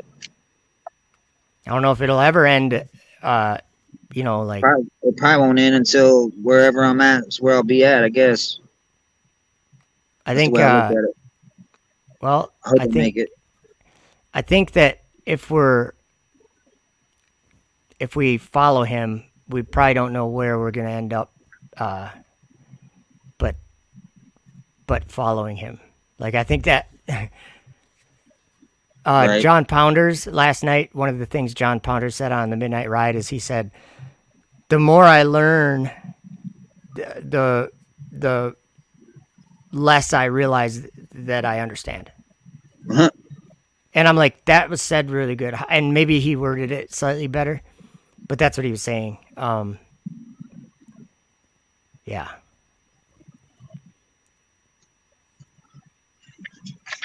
I ain't watched him in a minute. They had a good one last night. Did they? I gotta watch it then. Yeah. Oh yeah, I was gonna send it to you, but Look at you. I just Holding out didn't. on me. No, just wait till you hear what it's about. It's about the millennial, the 1,000 years or whatever, Oh, I and it's definitely gotta watch about. that. Oh yeah, you'll like it. You know, I don't know if you'll agree with it all, but it's one of those things where I can't disagree with what they're saying. It's not. They're not like trying to take a super definite position. They're taking a position where they're pointing out. They're not pointing out the verses the same as like what I would call the debate topics or whatever. Right. They're they made me think last night. Put it that way. Because I don't even know. I don't know. All I know is that there's a dragon and flying in the firmament. That's all I know, and that's enough to tell me that That's all I know. he's been, as far as I'm concerned, he's manifested in our highly technological world, Yep. and he is made of metal and other things, but that he has been loosed and he's gathering everyone up. And I know that the whole world was deceived because I was part of it. Yep. Not So always easy to like even talk about being deceived. How could you accuse the whole world of being deceived? Well, from the place where we found ourselves, we can only say that because yep. we were part of it, or we were involved. We were born into it. Same thing. I feel like David in Psalms, where he's talking about he's thanking the Lord for delivering his soul from Sheol, from the pit. Hmm. Wow. I wonder what those guys thought about some of the stuff that they wrote. Like, well, we were saying about Daniel. He saw the vision, he wrote it down, but he's like, none of us understood it, and it was like mind-boggling us. Why is it in like Maccabees and all these apocryphy books, they're always talking about going up to Jerusalem? Because it's up. So That's that why was the angel told John to rise and measure the temple of God. so they were being shown. You think they were being shown the heavenly Jerusalem also, Yes. like Maccabees and all of them? Yes, but I don't think that they might have understood that, because Jesus made it clear in the book of Revelation what what happens. Like, I don't know if Yeah. anybody knew that before that. Maybe. But they did talk about Mount Zion, like the law would go forth from Mount Zion. Like, I think that concept is definitely there, but they might not have known that it was called New Jerusalem. They might not have known that it was going to come and actually literally come down out of heaven. Right. I mean, whatever literally means there. I hear you there. Yeah. I think that's going to be after the destruction for sure. Or during, or like at the same time, if that At the makes same any time, sense. Yeah. But it does sound like there's time in between Yes. the sky We being destroyed and people. I don't even know how to say it. Well, let me read a little bit of Matthew 24. I remember we were talking about this a couple weeks ago. Yeah, and I was reading this earlier because I was looking for him talking about Daniel when he said, Yeah. "When ye therefore shall see the abomination of desolation spoken of by Daniel the prophet, stand in the holy place." Right. And I know people are thinking of like some building on earth in Jerusalem No. or something. No. Whoso readeth, let him understand. I think that's probably why it says that. There's nothing holy on the earth at all. And The only Jesus, where somewhere that he was just talking about, um, he will break the. Oh, I think I might still have it open. He will break the. the way I see it, Joe, is the Let me only. read this quick. Sorry. Go ahead. Go ahead. Isaiah 14:25, that I will break the Assyrian in my land, and upon my mountains tread him underfoot. Then shall his yoke depart from off them, and his burden depart from off their shoulders. That's the son of This is perdition. this is the purpose that is purposed upon the whole earth, and this is the hand that is stretched out upon all the nations. Wow. I think that's the hand in Isaiah, because All I know is that he keeps saying my hand is stretched out still. He keeps saying all the bad stuff they're doing, Israel, and then he's like, my hand is still stretched out, like I'm still taking them. that I will break the Assyrian in my land. So Mhm. he's saying the Assyrian's going to be in his land. I'm just saying that goes right along with what Daniel says. Like when he's talking about the sanctuary being trodden underfoot. When will the sanctuary be cleansed? In 2,300 days or something. The sanctuary, that's also up in heaven. And Daniel saw them go up there. Yep. John saw war in heaven. He saw a beast coming up out of the earth that had two horns like a lamb and was speaking like a dragon. And then it made fire come down from heaven. Mm. Sounds like just normal stuff from 2023 to me. Rockets going up and down, making fire come down. Casting the stars down. Oh yeah, that was interesting. Wes Blaze Music put a video up. And I don't really know exactly what they're reading. They're reading something from the book of Daniel that was like it was like taken out of there or wasn't copied or something. What was it? That. I don't know. I was looking for that book And too. it I said, was like, what? it said something about meteors like in the vision. Man, And I'm like, yes. I'm like, that's exactly what, like, how many times have I compared a rocket reentry to a meteor? They're the same thing. right. The same thing happens. I even have a video about it. I made a video about it. And if you're watching those rockets re-land, all you see is a light. So it could be like a star coming down. Yeah, it looks just like a star falling down from the What it sky. looks like. And that's what a meteor kind of is, right? It's basically like something falling out of the sky. Right. Makes the same sound too. Yeah, I'm trying to find the. It stamps the residue with its feet. Yeah, and it breaks in pieces. Yep. Has That's great the beast. iron teeth. That's the beast that destroys the earth. It breaks the earth in pieces. That's the fourth beast. Great Fourth iron kingdom. teeth. Whoops. Great iron teeth. Just saying. Yeah. That Those one are does the iron. same. Literally. Those are iron, one- and they're bigger than a semi truck. They're like huge. Oh yeah. Well, let me just turn the music think off that's- and just play this. I think that's Leviathan. I really do. Something like that. It's got scales. Yeah. He made two creatures to pardon the sea. To destroy the sea, he made two creatures.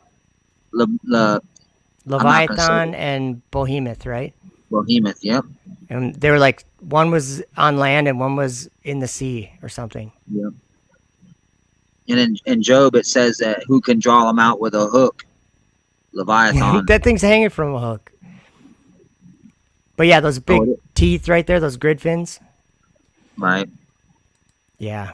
Let me grab. I have a video I'll play silently in the background that just shows some of that hardware up close. A little They're bit. going hard at it right now. They're trying to get it retested. Crack the firmament. They're trying to get that thing to retest again. That Yeah, Starship. they're redesigning the booster for the next launch. Did you hear about that? Uh-uh. They're totally doing something wacky, dude. Huh. So you know how they have first and second stage. Well, the first stage is huge. They're gonna put like a basically a flame diverter at the top of the first stage, so that they can pre-fire the starship's engines before separation. Because otherwise, they feel like it's gonna be too much of a like a cost Well, in momentum or oh, whatever. yeah, So it's not gonna like it's not gonna coast. It's just gonna when it separates, it's gonna take off fast. You know what I mean? yeah. But basically they're putting like a basically like a flame diverter, like a vent system at the top. That's crazy, dude. You saw what it Um, did to their you saw what it did to their landing or their launch pad. oh yeah. They're gonna put that on top of the rocket for the second stage. I That's keep saying crazy. that we've had rockets blow up in the atmosphere, whatever you want Yeah. to call it, like Yep. where the birds are at the sky. Yep. But what if one blew up after it went through orbit? After it went through, Maybe I it would wonder what start the that. whole sky on fire. That's what I'm thinking, man. You know when they do flame experiments on the ISS. Hmm. Well, if you think about what a flame is, okay, light a match or any kind of fire. There's one thing about a fire that it always does. The heat rises, right? Right? So it goes a direction. Well, in zero gravity, what does it do? Doesn't go nowhere. It just kind of sits there, and it actually Sits there. Yeah. burns all different and everything. I don't know if any of it's real, but what I'm saying is they actually do experiments with flames on the space station because like fire doesn't really work there very good, and it could be very dangerous there because you wouldn't be able to put it out. If it starts, it doesn't burn like orange. It burns like before the light is even there. So it's like dark burning. So I don't know what you're they in a, call it. you're in a place where you're just making theories of what you think stuff is And you're going to do experiments with fire. that risk the you don't The know whole what. creation. The whole Yeah. creation. Yep. That's crazy. Are you? You know what? I just thought of something else. I said I was doing a TikTok live looking at the moon yesterday, and something came to mind. I'm like, okay, something's wrong here. So they say they went to the moon, right? So let's just for pretend say they did. And when they went there, like they're going to a light in our sky that we call the moon that has always been there. And they're using it like a trash can and leaving their garbage on it, Yeah. leaving it all dispersed at their little landing spots. They've got rovers sitting there. They've got the half of the whatever lander sitting there. Who said they could put that there? You go like I was saying, you go to like the city park, and you just drive your junk car and leave it there. Like, yeah, I don't need this thing no more. I'm done with it. You just leave it at the park. That's how they treat the moon. That's pretty sweet. It just doesn't make any sense, dude. It If you're don't. gonna go to the moon, you're gonna like because you know how they have clean rooms to Right. do all these rocket things, and NASA puts all this money, and you got to wear these suits and all this BS. You know Right. why that is, right?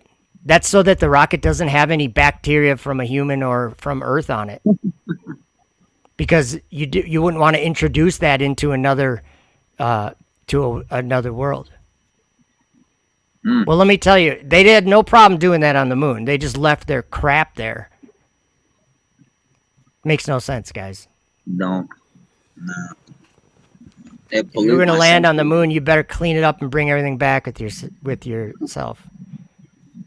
What a bunch of idiots! I can't I believe always that. imagine. I always imagine the people back in the 50s and 60s Brainwashed, under a when they, curse. because a lot of them were Bible readers, man. And back then, everybody read the Bible, and they had no problem. Something ain't right there. They never No. thought about it. They never Like thought that- about that or anything. Like when Nixon was like when they got back, and Nixon was like, "Oh, we're so glad you guys got back. You've made the heavens a part of man's world or whatever." And then he's like, we've got the chaplain here. So they got the chaplain guy. He's going to pray, and he prays to the God of heaven and thanks him that our space guys were able to journey through the dangers of the heavens and to make it back safely. And I'm like, you guys can't put two and two together there? Like, God of heaven claimed heaven. Yep. He gave this earth, he made this earth for us. And then he said, there you go. You have dominion over everything. Eat the food. Grow some trees. Use the everything that's there. I'll give you everything you need. But don't come up to my temple. Don't even think of it. He says that. Don't defile my sanctuary. Don't defile my sanctuary. Yep. And then he even shows Ezekiel, hey, look, they're defiling my sanctuary. Shows it to him. Yep. They're worshiping the sun. And here we are being born into a heliocentric world. Exactly what it is. That actually goes against all observation. Bad. How can you understand what time is if you don't understand that the sky is what creates time? And it only creates time for the earth. Yep. It's the only place that time happens is where we live. The things in heaven are eternal. Yep, they're eternal and they actually make time. Yep. The kingdom of God is like that's why it's a declaration. That's why he spoke these things. Like, I'm not saying I understand everything, but when Jesus said the words and the word of God made a declaration and things were created quickly, and then he saw them, and there was it set a clock in motion, and that clock has an end point. Yep. The sky will stop being the clock at the end of day, at the end of time. He wound it up, and it's only going to go till it stops. You know what I'm saying?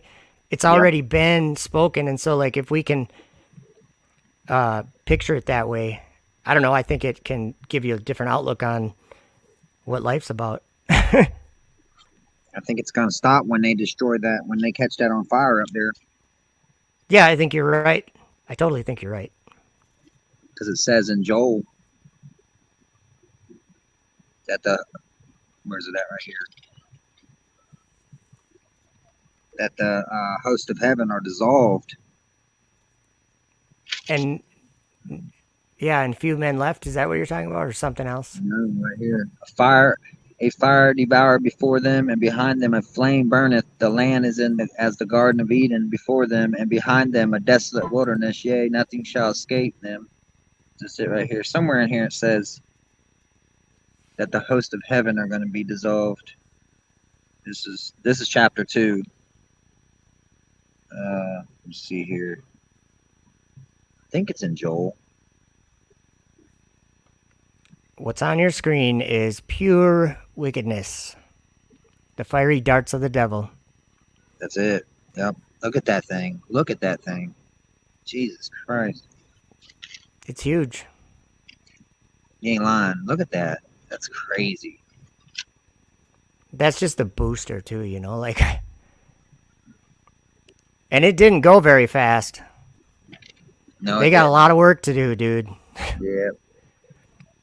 That's why when I think about it, I'm like, well, maybe we have a lot of time. But then I'm like, no, it's only going to take one launch for who knows. I'm just saying one time for it to set things in motion, and then there's no going back. And it's actually prophesied. Then the men that destroy it, he will destroy them. That's it. That must not be Joel. Somewhere. Maybe that's maybe I'm thinking of 2 Peter or 2 John. It literally says that the host of heaven. It sounds familiar. I can't think of where it's at. I always get Joel, John, First John or 2 John, and Peter. I always get them confused. You've been shooting me so many books lately that I haven't read. I'm like, whoa. Some of them I've read before, because they were like, I can tell that I watched the video before, but it didn't connect to me like it does now. Mm-hmm. So if you've listened to something a long time ago, go over and listen to it again. I guarantee you're going to be like, oh, yeah, wow, yeah.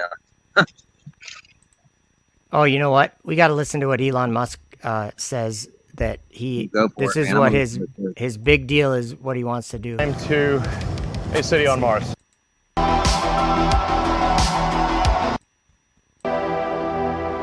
Sorry, we'll get there. He says it right away, I think. The overarching optimization is what is the fastest time to a city on Mars, and then subset, fastest time to a fully reusable rocket, subset fastest time to orbit. Basically, so I mean, That's what he says. That's what's important. The fastest time. So they work 24/7. They have like 500 people working just in Texas on 24-hour shifts. I mean, they have shifts 24 hours a day. It's Second Peter. Okay. Second Peter 3:10. But the day of the Lord will come as a thief in the night, in which the heavens shall pass away with a great noise, and the elements shall melt with fervent heat. The earth also and the works that are therein shall be burned up. So it's saying the heavens and the earth shall be burned up. Yep. What about, I think it's in, maybe it's 2 Peter 3. Is that what you were just reading? Yep. And it says, I can't remember what else it says. There's something else there. Those are about those angels. Mm-hmm. The angels that kept not their first estate. Yep. So here's, in a nutshell, what I would say, and people really don't agree with it sometimes, and that's fine. But we thought that Earth was a globe. We were born into a time where people believed that Earth was a globe. All right. And I would say that we were deceived about that. And also, just as equally deceived about everything happening in the sky. Everything. Deceived about the sun, about the moon, about the stars, about the darkness, about all of it. And the darkness is actually outer darkness. It's an abyss where there's evil spirits bound and imprisoned. Mm. And I think that also has something to do with paradise, or maybe not paradise, Abraham's bosom. We just read that. He said that we just read that in that one you were reading. I think it was paradise, wasn't it? He did say paradise. He separated them. Yeah, I'm going to look at that real quick. What were we just reading? Second Esdras? Yeah, it was chapter 7. Chapter 7, yeah. Let's see. I mean, the rich man kind of tells you that because he could see, he lifted up his eyes in hell and he could see Abraham standing afar off. Yeah, but he couldn't get over there. Like He nothing couldn't get over there. Yeah. So it's but the he same could thing still- that you mentioned from Second Esdras. I'm sure that's the same thing. he can still see him. So wherever he was at, if you Yeah. would say, Here it is. hell's in the earth, and then you would say, oh no, Abraham's in heaven. Okay, look at Well- this. Look at this. How can someone think about this as hell being like in the earth or beneath the earth? The lake of torment will appear, and across from it will be the place of rest. Hell's furnace will be displayed, and across from it, the delightful paradise. So There you're you go. saying paradise is in the earth? Paradise That's is why I'm- not in the heart of the earth. Paradise that- is in heaven. That's what they say. That's what Sean and them and Wesley Yeah, that's say. why I don't understand why they keep saying that idea. No, Like they really push that idea too, it seems yeah, like. they do. They do. Which I'm not saying Yeah, that they're wrong to do that. All I'm saying is I think that the scriptures show us that there's something being revealed Yep. that we didn't know. Kind of like we didn't know that the earth was not a globe, but we do Yep. now. That was revealed by God. We didn't know who our enemy was neither. No, we didn't know what righteousness and wickedness was either. Nope. Like that's what that in that Psalms of Solomon, look at the second chapter is called The Desecration of Jerusalem, Captivity, Murder, and Raping, a Psalm of Utter Despair. And look at what the first one is. Whoops. He talks about those. He talks about those women in there too. The planets, the harlots. Wait, I was looking at chapter 3, I guess. Chapter 3, I'm just looking at the title. Righteousness versus sin. Like, I think we didn't know, we've been raised in a world that didn't understand what righteousness even is. I agree. It's weird. Fornication. Yep. Blasphemy. Yeah, this is like an intense chapter here, I guess. Oh, that's a good book, man. Let me read a little bit of it. Oh, we lost Tommy for a second. I like it. He's back. It kind of reminds me of Revelation because it's not that long. Should I read it? Chapters. The third, or what were you talking about? Revelation? No, that Solomon. Oh, okay, yeah. Let me read this chapter 3. It's not that long. Yeah, read it. I'll put it up on screen here. There you go. Why sleepest thou, O my soul, and blessest not the Lord? Sing a new song unto God who is worthy to be praised. Sing and be wakeful against his awaking, for good is a psalm sung to God from a glad heart. The righteous remember the Lord at all times. This chapter makes me feel like I'm really behind. With thanksgiving and declaration of the righteousness of the Lord's judgments. The righteous despiseth not the chastening of the Lord. His will is always before the Lord. The righteous stumbleth and holdeth the Lord righteous. He falleth and looketh out for what God will do to him. He seeketh out whence his deliverance will come. The steadfastness of the righteous is from God, their deliverer. There lodgeth not in the house of the righteous sin upon sin. The righteous continually searcheth his house, to remove utterly all iniquity done by him in error. Like, that's almost like what we were talking about, like when we realize something that you're believing is a lie, flee from it. Right. Don't worry about what you used to believe. Once you realize it's wrong, flee from it. Go to what you know is true. But I interrupted here. The righteous continually searcheth his house, to remove utterly all iniquity done by him in error. He maketh atonement for sins of ignorance by fasting and afflicting his soul, and the Lord counteth guiltless every pious man and his house. The sinner stumbleth and curseth his life. The day when he was begotten and his mother's travail, he addeth sins to sins while he liveth. He falleth, verily grievous in his fall, and riseth no more. The destruction of the sinner is forever, and he shall not be remembered when the righteous is visited. This is the portion of the sinners forever. But they that fear the Lord shall rise to eternal life, or life eternal, and their life shall be in the light of the Lord, and shall come to an end no more. I guess that doesn't say too much, but it does say a lot. For sure. That's a good book, man. I'm going to have to finish reading it because I don't even know if I got this far. Oh, I did get this far. This is interesting. A conversation of Solomon with the men pleasers. This sounds like the flat earth debate. Let me read a little bit of it. Wherefore sittest thou, O profane man, in the council of the pious, seeing that thy heart is far removed from the Lord, provoking with transgressions the God of Israel?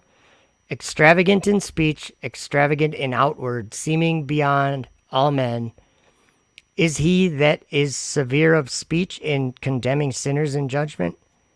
And his hand is first upon him as though he acted in zeal. And yet he is himself guilty in respect of manifold sins and of wantonness.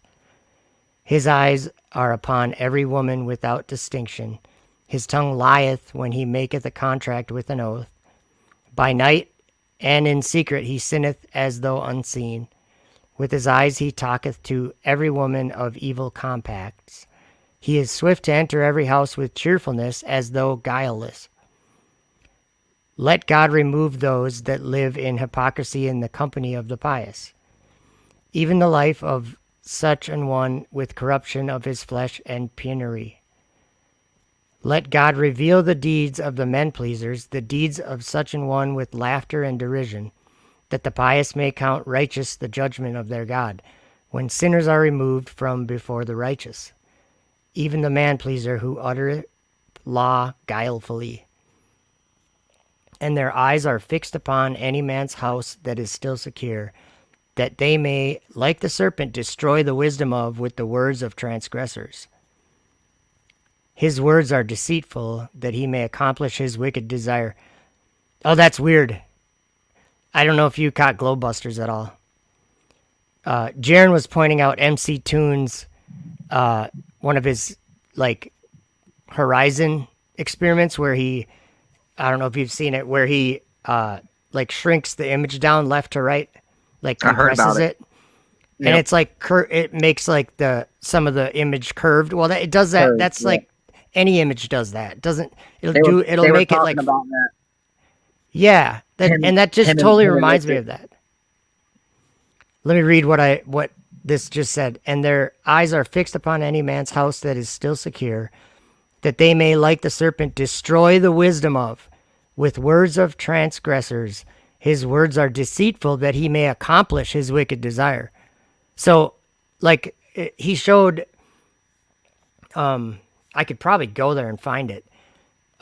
He showed, like, he cropped down the image, took, like, the table was all curved, and the table wasn't curved, it was flat.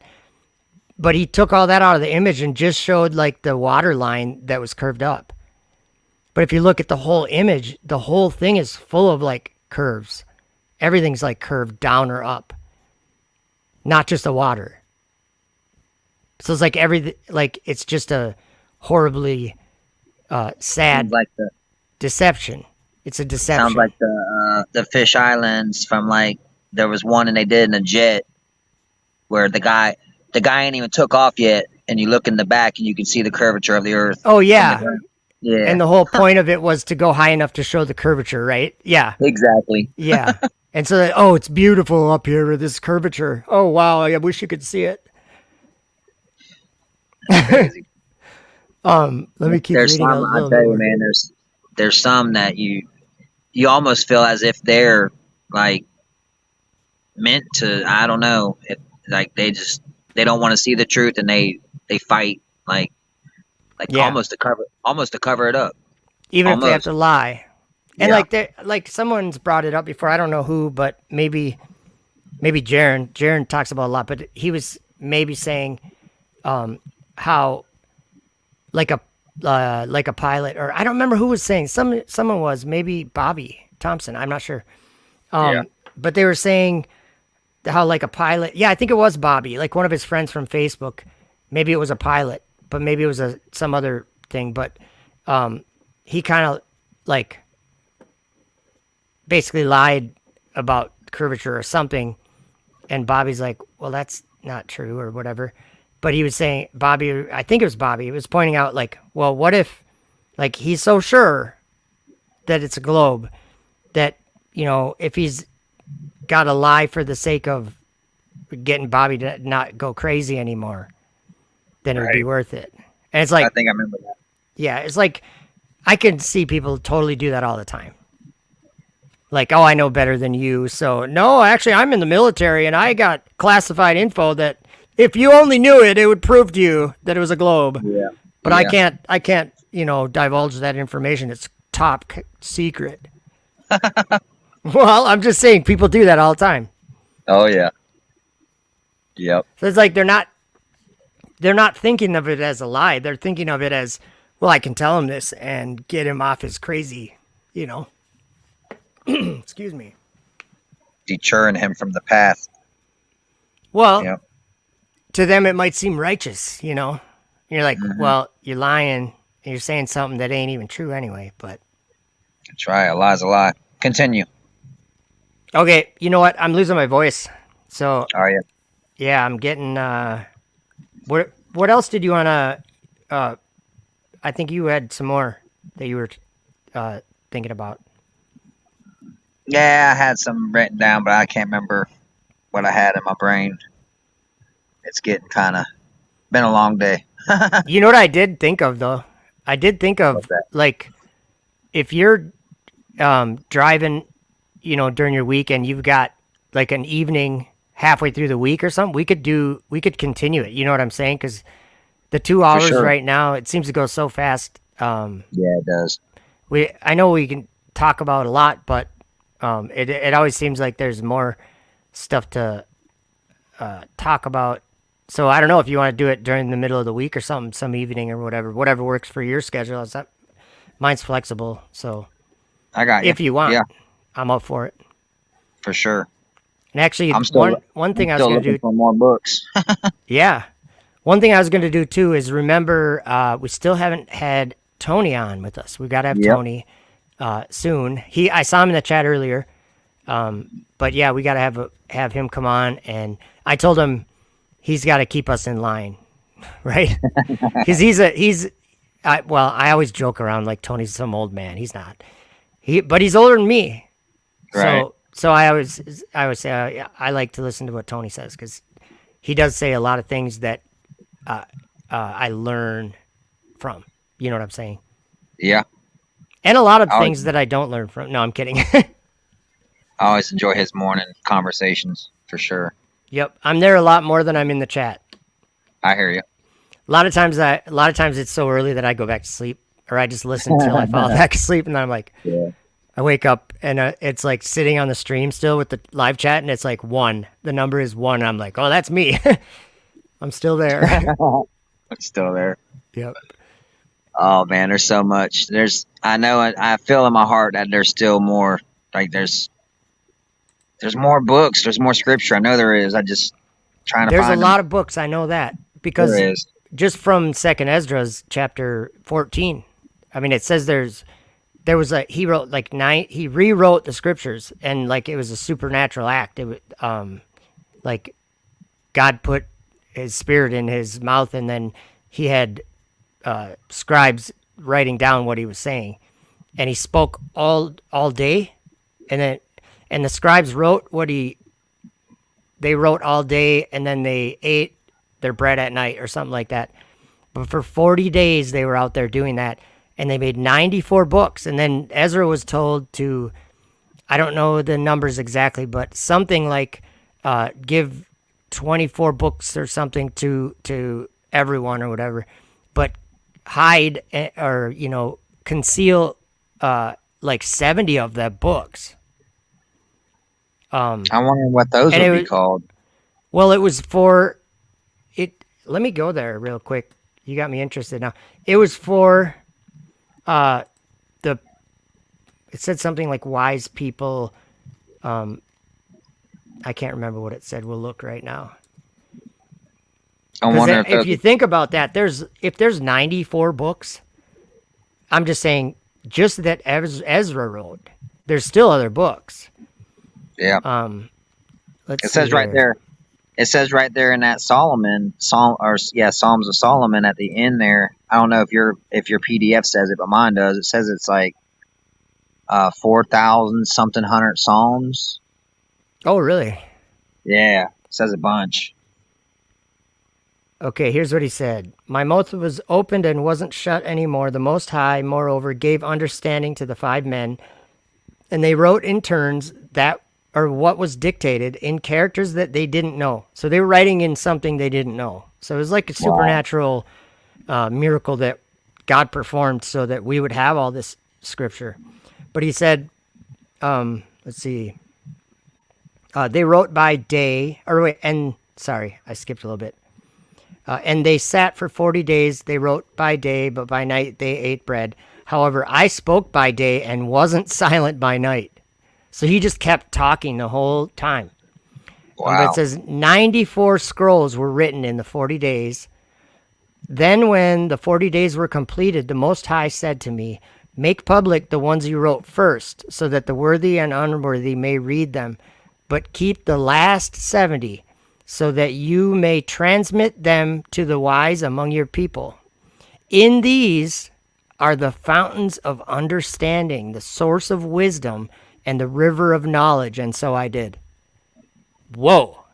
How do we not know that some of these books that don't have a title, don't have a author, might be those books? Like Hebrews are like that it's uncertain, you know what I mean? Like it could be. Any of them.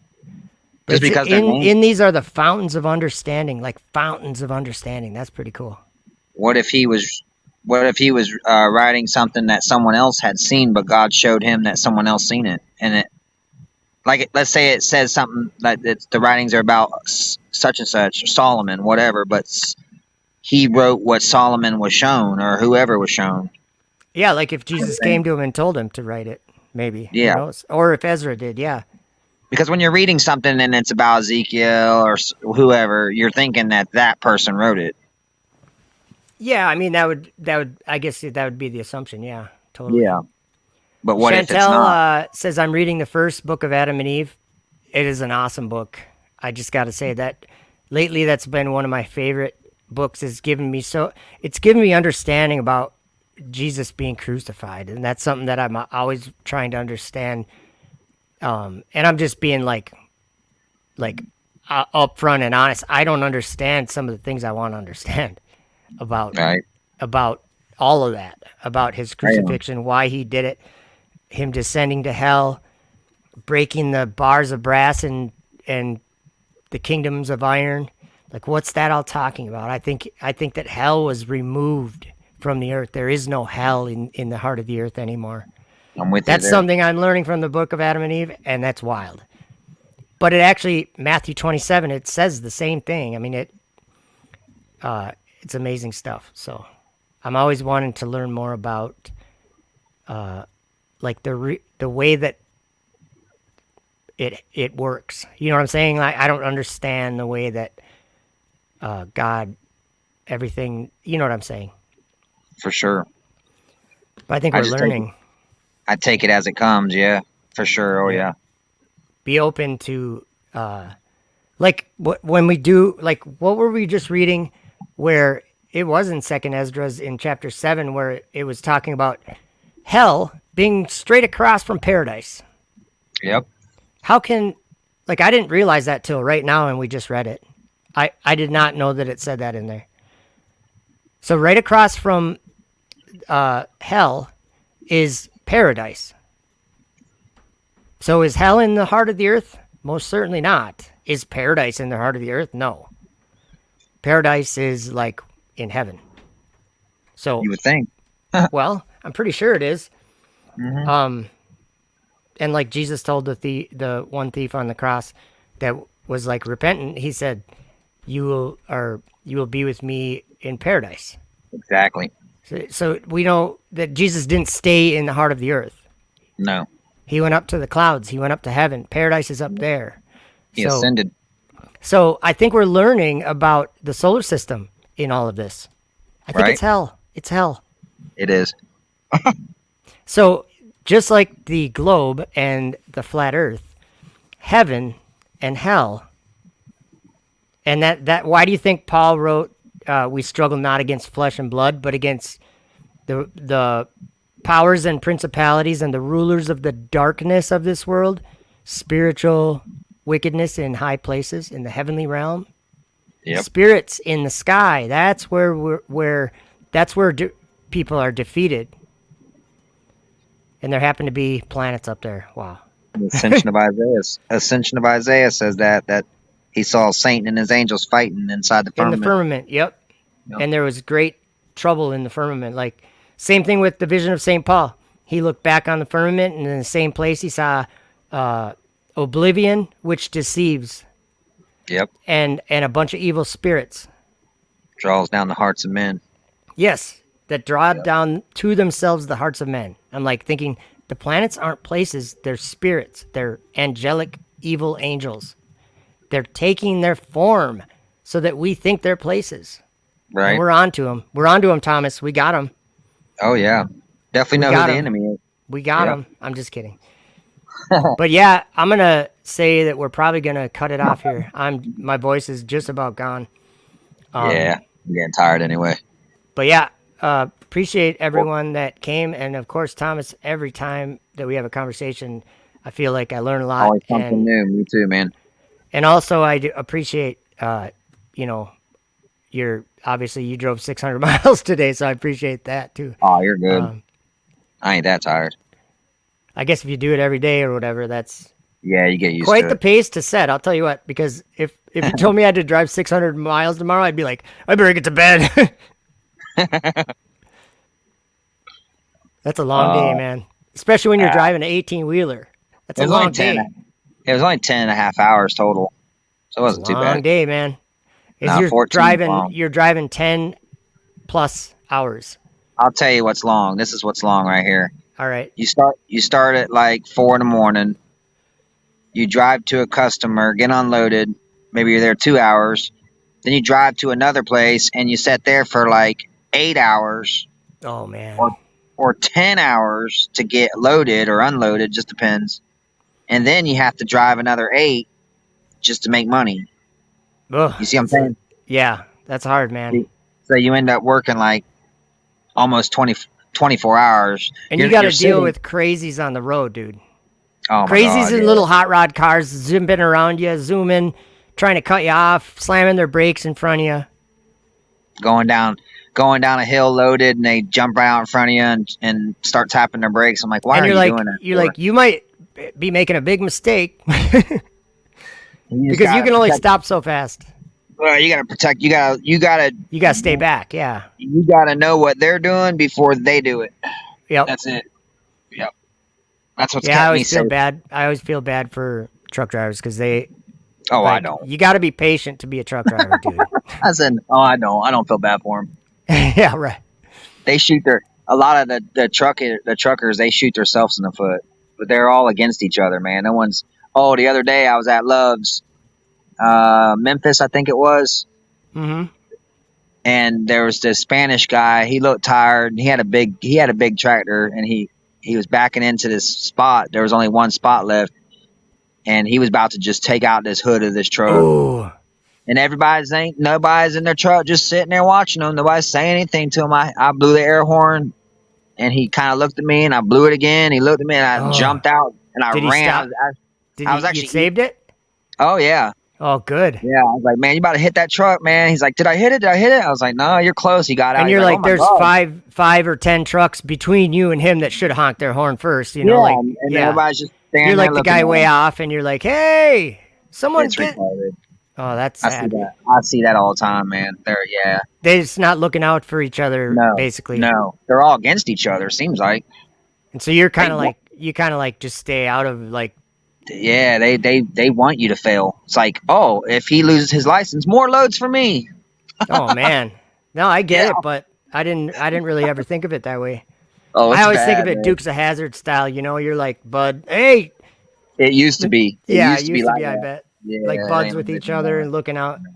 I mean, you'd think that. I'm sure there's some of that goes on, but I mean, There not is, what but no, should be. I'm no. sure. No, it's one. You might get 1 out of 10 drivers, probably more than that. 1 out of 20 drivers. And the more it gets like that, the worse, the less, everyone feels like to be looking out for other people because they're like, oh, they wouldn't look out for me or something. You know, you're like kind of mind your own business. Well, back in the day, we didn't have the logs, and they blame the DOT. They're like, yeah, the DOT this and I was like, no, y'all did that to yourselves.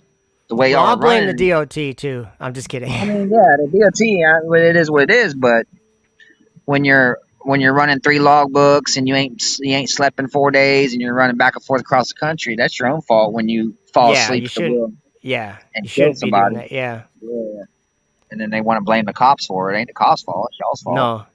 No. It's well, part of it is probably maybe you guys don't get quite paid enough. You know what I'm saying? Oh, we don't. Because when a guy pushes himself extra hard to make the bills or whatever, you're gonna get tired. You know. Joe, I run safe, but I run wide open all week, and I fight to bring home $1,000. Like, Yeah, it's it's a lot of work for. So I mean, that's there's weeks I make 14, 15, bring home, but Think most of- weeks it's about 1,000. think of what any place in the world would be without the things that semi trucks do. Whoa. And then again, man, the drivers, they shot themselves. They lose so much money with insurance rates and the wrecks. And I seen a truck the other day, Joe. I'm in the left lane passing this car, and I waited a while. And I finally said, you know what, I'm gonna go around this car. He's like slowing down, speeding up, slowing down. So I get in the left lane to pass him. I look in the right lane, and this semi man comes flying up, and he's like right on that car, like you couldn't stick your hand in between the vehicles. Whoa. And I just looked over at him. I was just shaking my head. I was like, what are you doing, man? And you know what he did?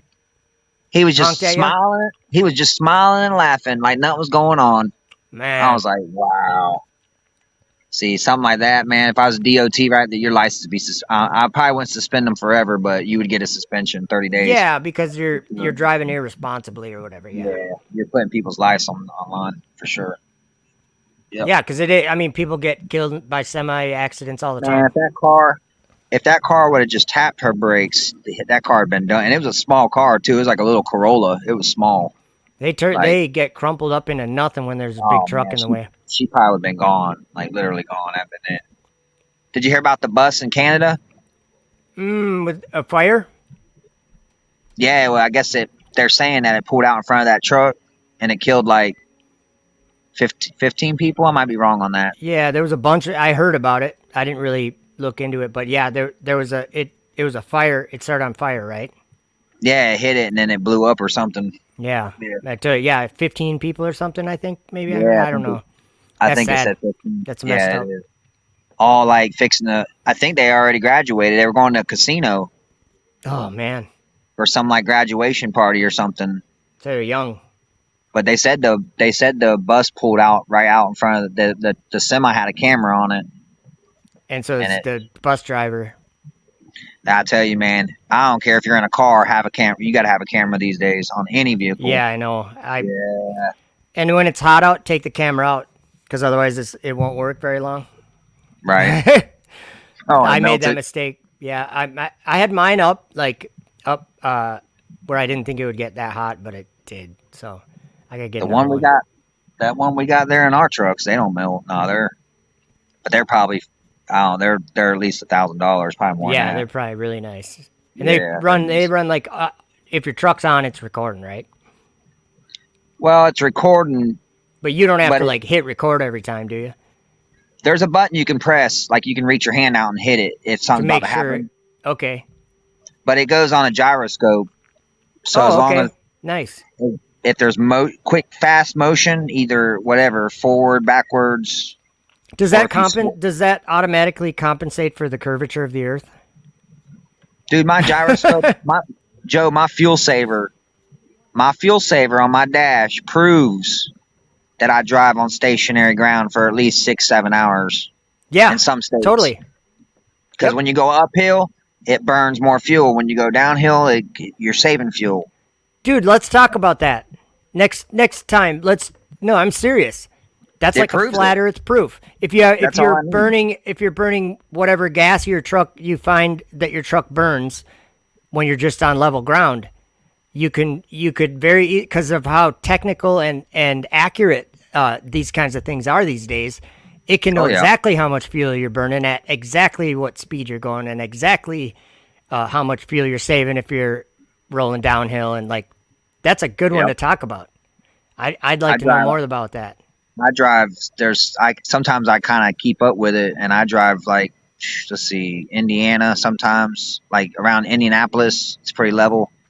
I know some of the cities that are pretty level, the areas that are pretty level. So you're saying today you drove 600 miles and you didn't experience 10 degrees in the grounds being I drove horizontal. I drove through Missouri, and Oklahoma's got some hills, and so does Missouri. So it's kind of hard to tell there. But I'm just joking because what they say is every 69 miles. Because of the circumference of the Earth, you divide it up into 360, and it's like almost 70 miles per degree. So if you drove 700 miles or whatever, it would be 10 degrees that down changed 10 degrees. The direction zoom of out. down. Zoom out the Earth. They say gravity, right? Yeah. Zoom out the Earth and leave Florida and just go to Tennessee, wherever, or New York. You're going up the globe. Yeah.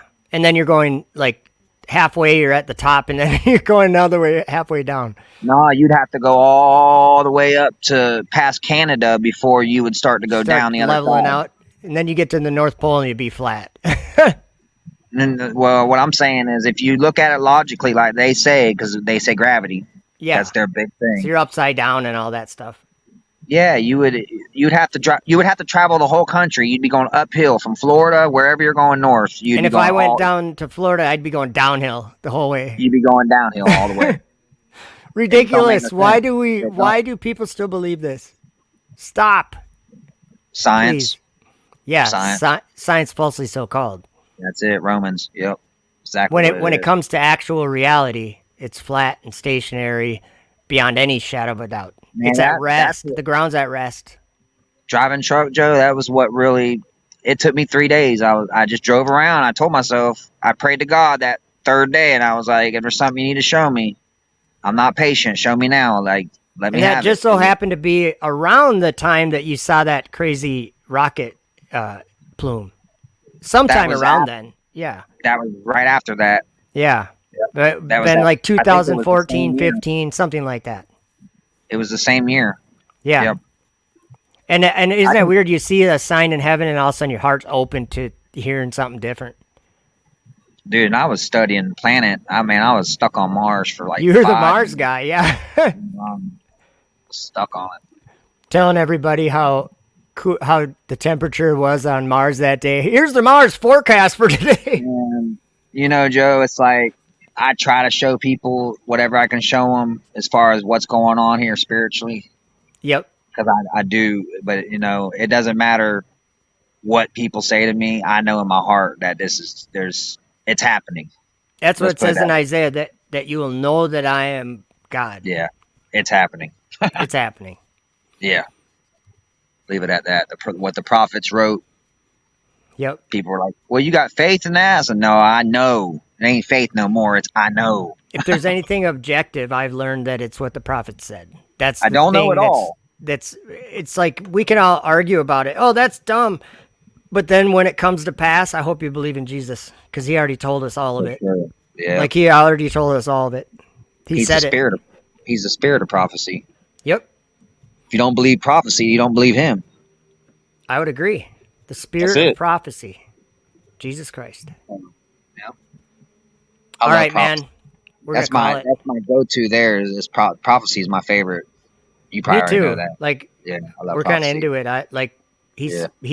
Yeah. He seems to speak through that a lot. Now you're gonna have mean, me. like a Now lot. you're gonna have me looking for 70 more books that Ezra wrote. Yeah, well, there's a lot to look for, you know. Because how many are in the Bible? 66. Now you think those are the Bibles that the ones he wrote? You think those Well, are the ones that not the New Testament. I'm just saying No. how many are in the Old Testament? Like it could have been. I don't know the timeline of Ezra, but I'm guessing it think could have there's been a good 40. amount of those ones, even. You know. Isn't there who knows? 40? There's more. Is there more in the Old Testament than there is in the New Testament? I think. I'm not even sure.